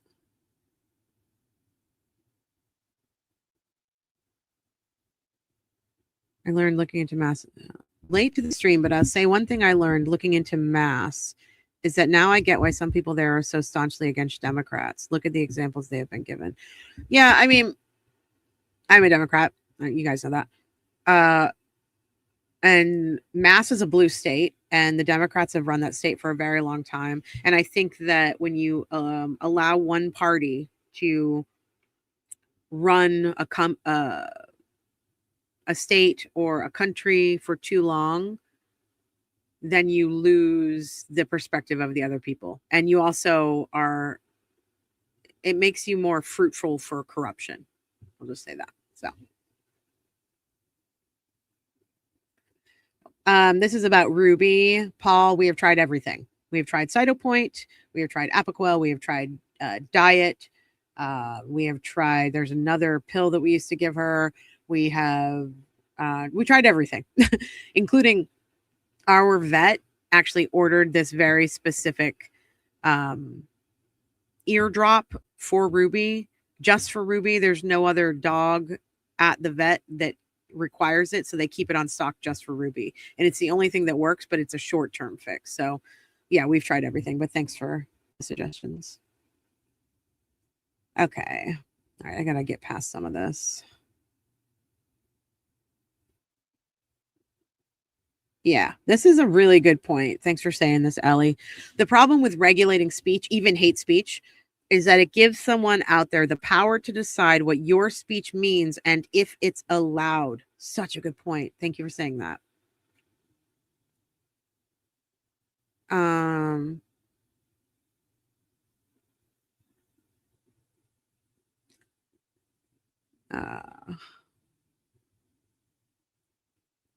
Yeah, Christy says, if the government succeeds against Aiden, all YouTubers better look over their shoulders. Yeah, which is fucked up. That's why we're fighting for him. Well, some of us are anyway.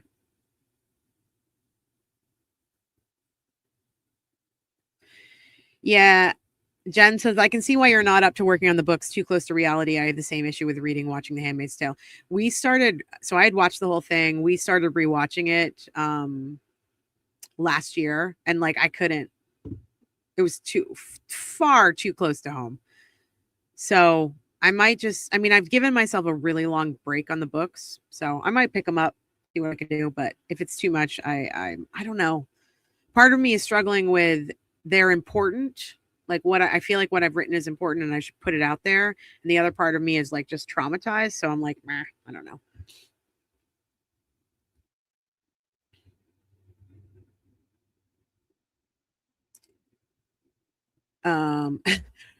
Well, Shaza says, if I wait, the books will become history nonfiction books. Eek. I know. Sorry, I'm repeating so much, Donna. But yeah, I have to keep repeating myself. Sorry, but I have to.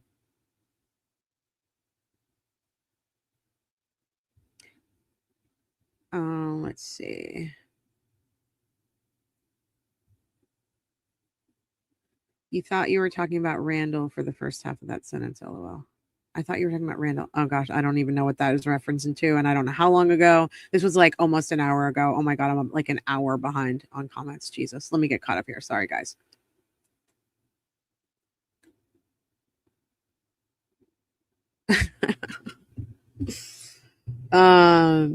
Jennifer said, I just noticed you're hot and I'll allow it. Hearts in the background. Those are our stickers that Rebecca made.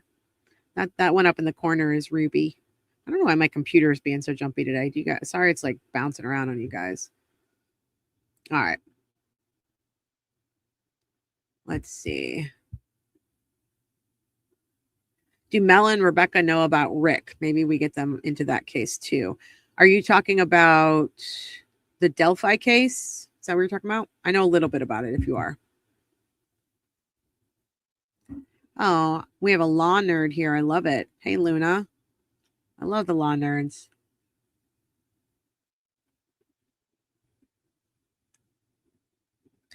M. Danger Riley. Do you assume others don't access the same information to draw their conclusions? Do you watch the fours? I'm assuming you're saying the foreskins or the forensic room. I don't know. I watched a couple of their streams. It's really difficult to watch, in my opinion.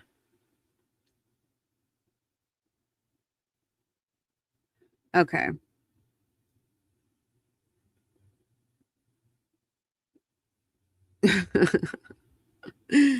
Another normal mom said the redhead blocked me on my first comment I ever made under the foreskins. So what I usually do when we get trolls in here, I let them go for a little while.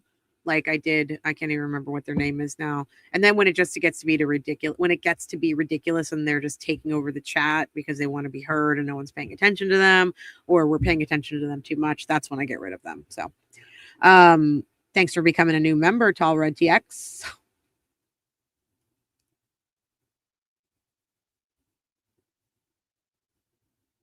Let's see.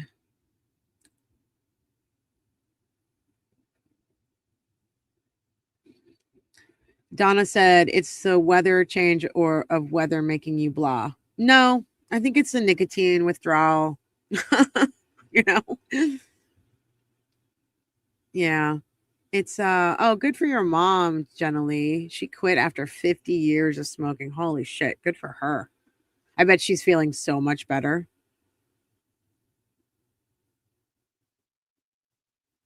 I love Sam, but she's wrong on Koenig. I don't know if she's right or wrong, but I did enjoy her commentary. Oh, you're talking about the robot that was dancing to Billie Jean running on calf set. I saw the robot being carried away. It was awesome. Yeah, it was being dragged off the stage. It was hilarious. Marlboro says, speaking of fair trials, I have doubts about Murdoch's Schmurdery Act. Yeah, I think a lot of people do. And I'm one of those people that believes that he should get a new trial and that Becky fucked everything up. So.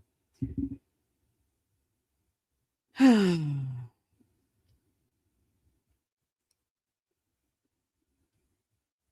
I'm sorry. I mean, Donna said, I've had food thrown back at me from homeless people. And I want you all to keep in mind that oftentimes someone is homeless because they have mental health issues, because they lost their house. And yeah, I remember, I'll tell you one quick story and then I really do need to jump off here because it's been 2.5 hours. What was I going to say? Okay. So I went to school in North Carolina. I went to a film school in Winston-Salem, and there was this old woman, this older Black woman, like she was probably in her 70s, and she would walk around town and she had a pink kid's bike and she was homeless. And all the kids that I went to school with, like I knew her, we all would buy her lunch. We would give her money when we could, blah, blah, blah.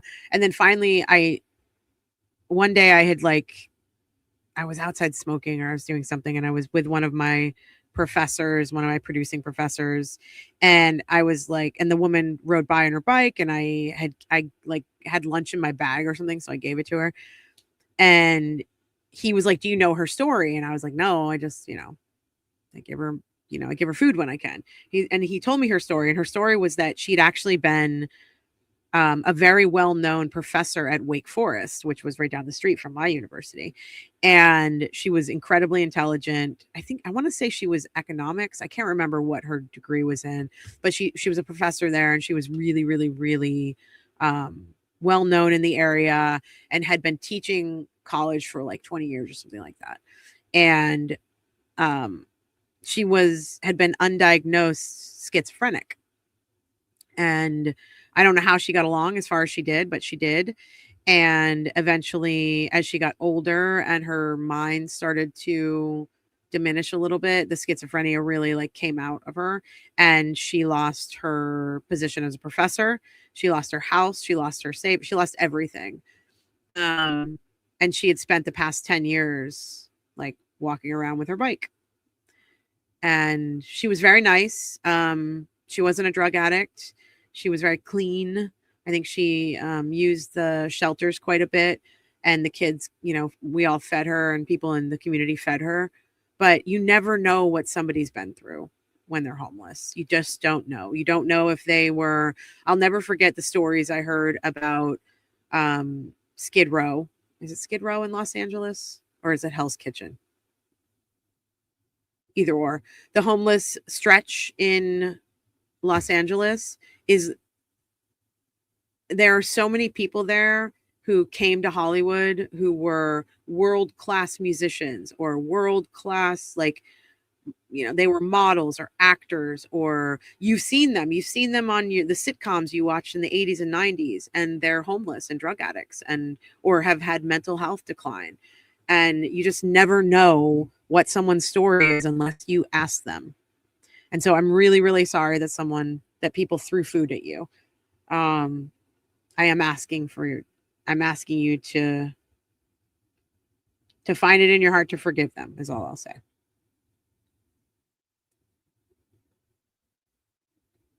All right.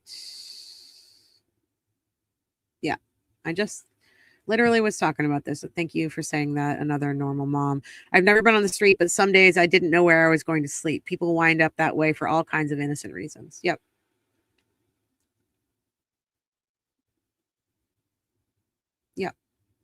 Yep. I agree with everything you're saying. Tony says, I'm not able to give to individual unhoused people, but I support organizations that do productive things like mobile showers and other supports. We're all closer to being unhoused than we realize. Yeah. Okay. I'm going to move on just a little bit, guys, because I'm so far behind and I really do need to jump off here. And I got to take Ruby out shortly. Dharma came in at 11 and said, hi, what are we talking about today? Oof, everything. Just fucking everything. Go back. I think you got to go back. We talked about everything. White Pen Marker said, did you ever have writing workshops with Kate Gorton, girl with a microphone? No, but should I? Let me know. I don't know anything about Kate. I used to teach here at the Writer's Center. I used to teach screenwriting here. But I also used to take classes there. And I think anybody who is in any field, really, you should be teaching and being taught, or at least trying to.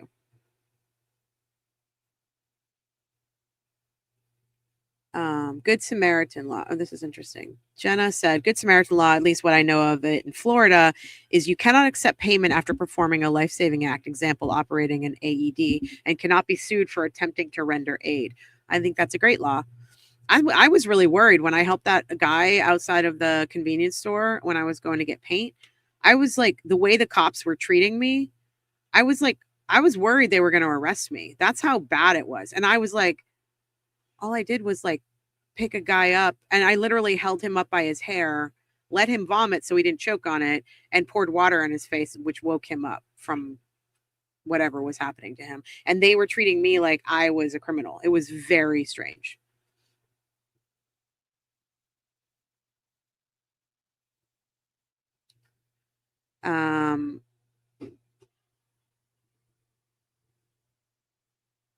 What?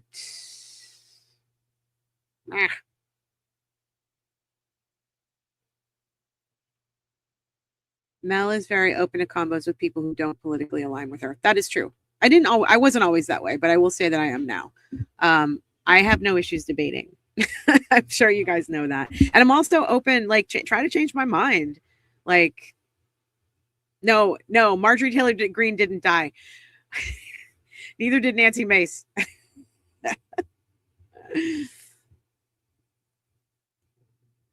I was just like, I think I was like, who is no longer with us, or whatever I was saying. Sorry, I was just like, it was like the rhythm of speech. Oh my God, everyone on Twitter is going to be like, breaking news, MTG has passed away. So says Mel Barrett of the Something's Off podcast.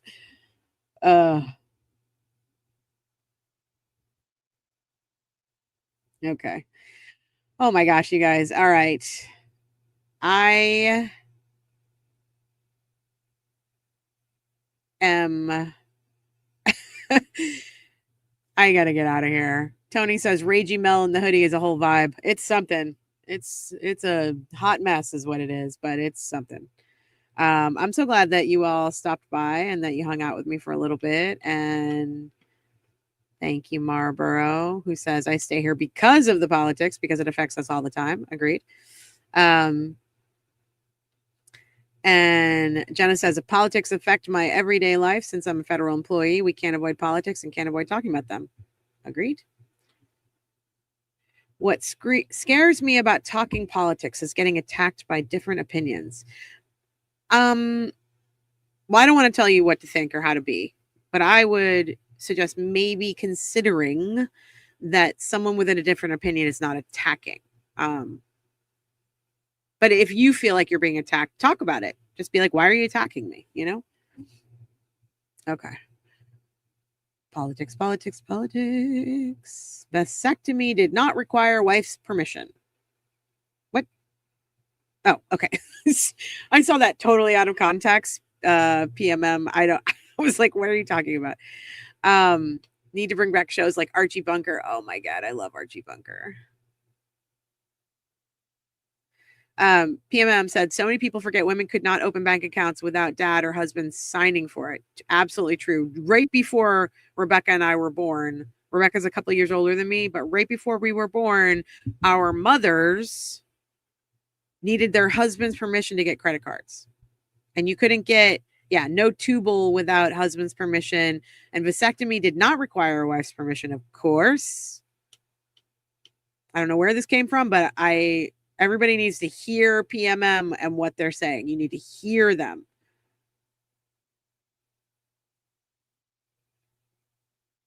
Yeah, agreed. That's why I loved Archie Bunker. My grandfather and I used to watch it all the time. I love that show. I think people understood that Archie wasn't like, he didn't really believe that. He was actually the nicest guy in the whole world. Not Archie, the character, but the real guy.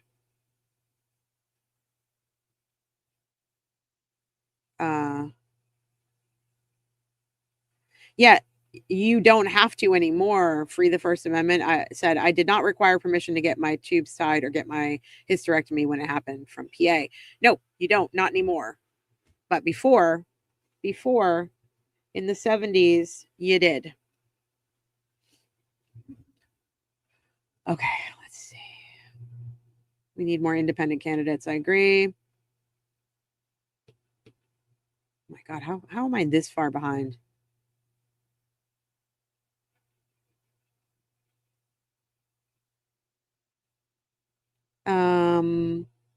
Okay, Murdaugh, Skid Row. Thanks, guys. Thanks for correcting me. It was Skid Row. I was right. But I question myself. I always get Skid Row and Hell's Kitchen mixed up. Jen said she loves Ragey Mel. Well, Ragey Mel is probably my inner child. All right. Okay, guys. Oh, wait, I have another one. Kiosha became a member. Thanks, Kiosha. I'm so glad you're here. We love you and appreciate you. We have our next members only live on Monday at 5 p.m. So I hope you're there for that. Yeah. If we don't understand history, if we don't know what happened in our history, we are doomed to repeat it. Women used to have to ask the men in their lives for permission. That could happen again if we're not careful. Yes. Jess? People forget how recently women attained many of their rights, which is why I am always shocked at women who say they are not feminist. Agreed. Okay. On that note, I've been on for a long time, and I appreciate you all for sticking it out with me and for the debates and for the great conversation. We just have to go and find good sources of educating ourselves. That's all. So I hope everyone has an amazing day.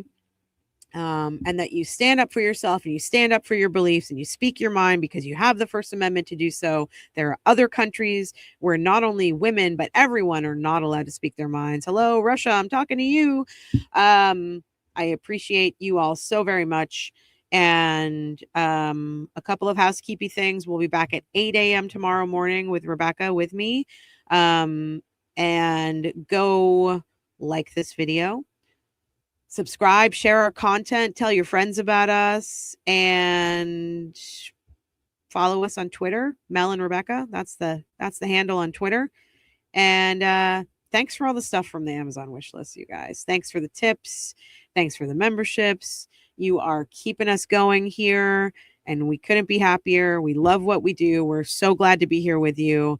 And we'll see you here tomorrow morning at 8 a.m. Eastern with Miss Rebecca Lavoie.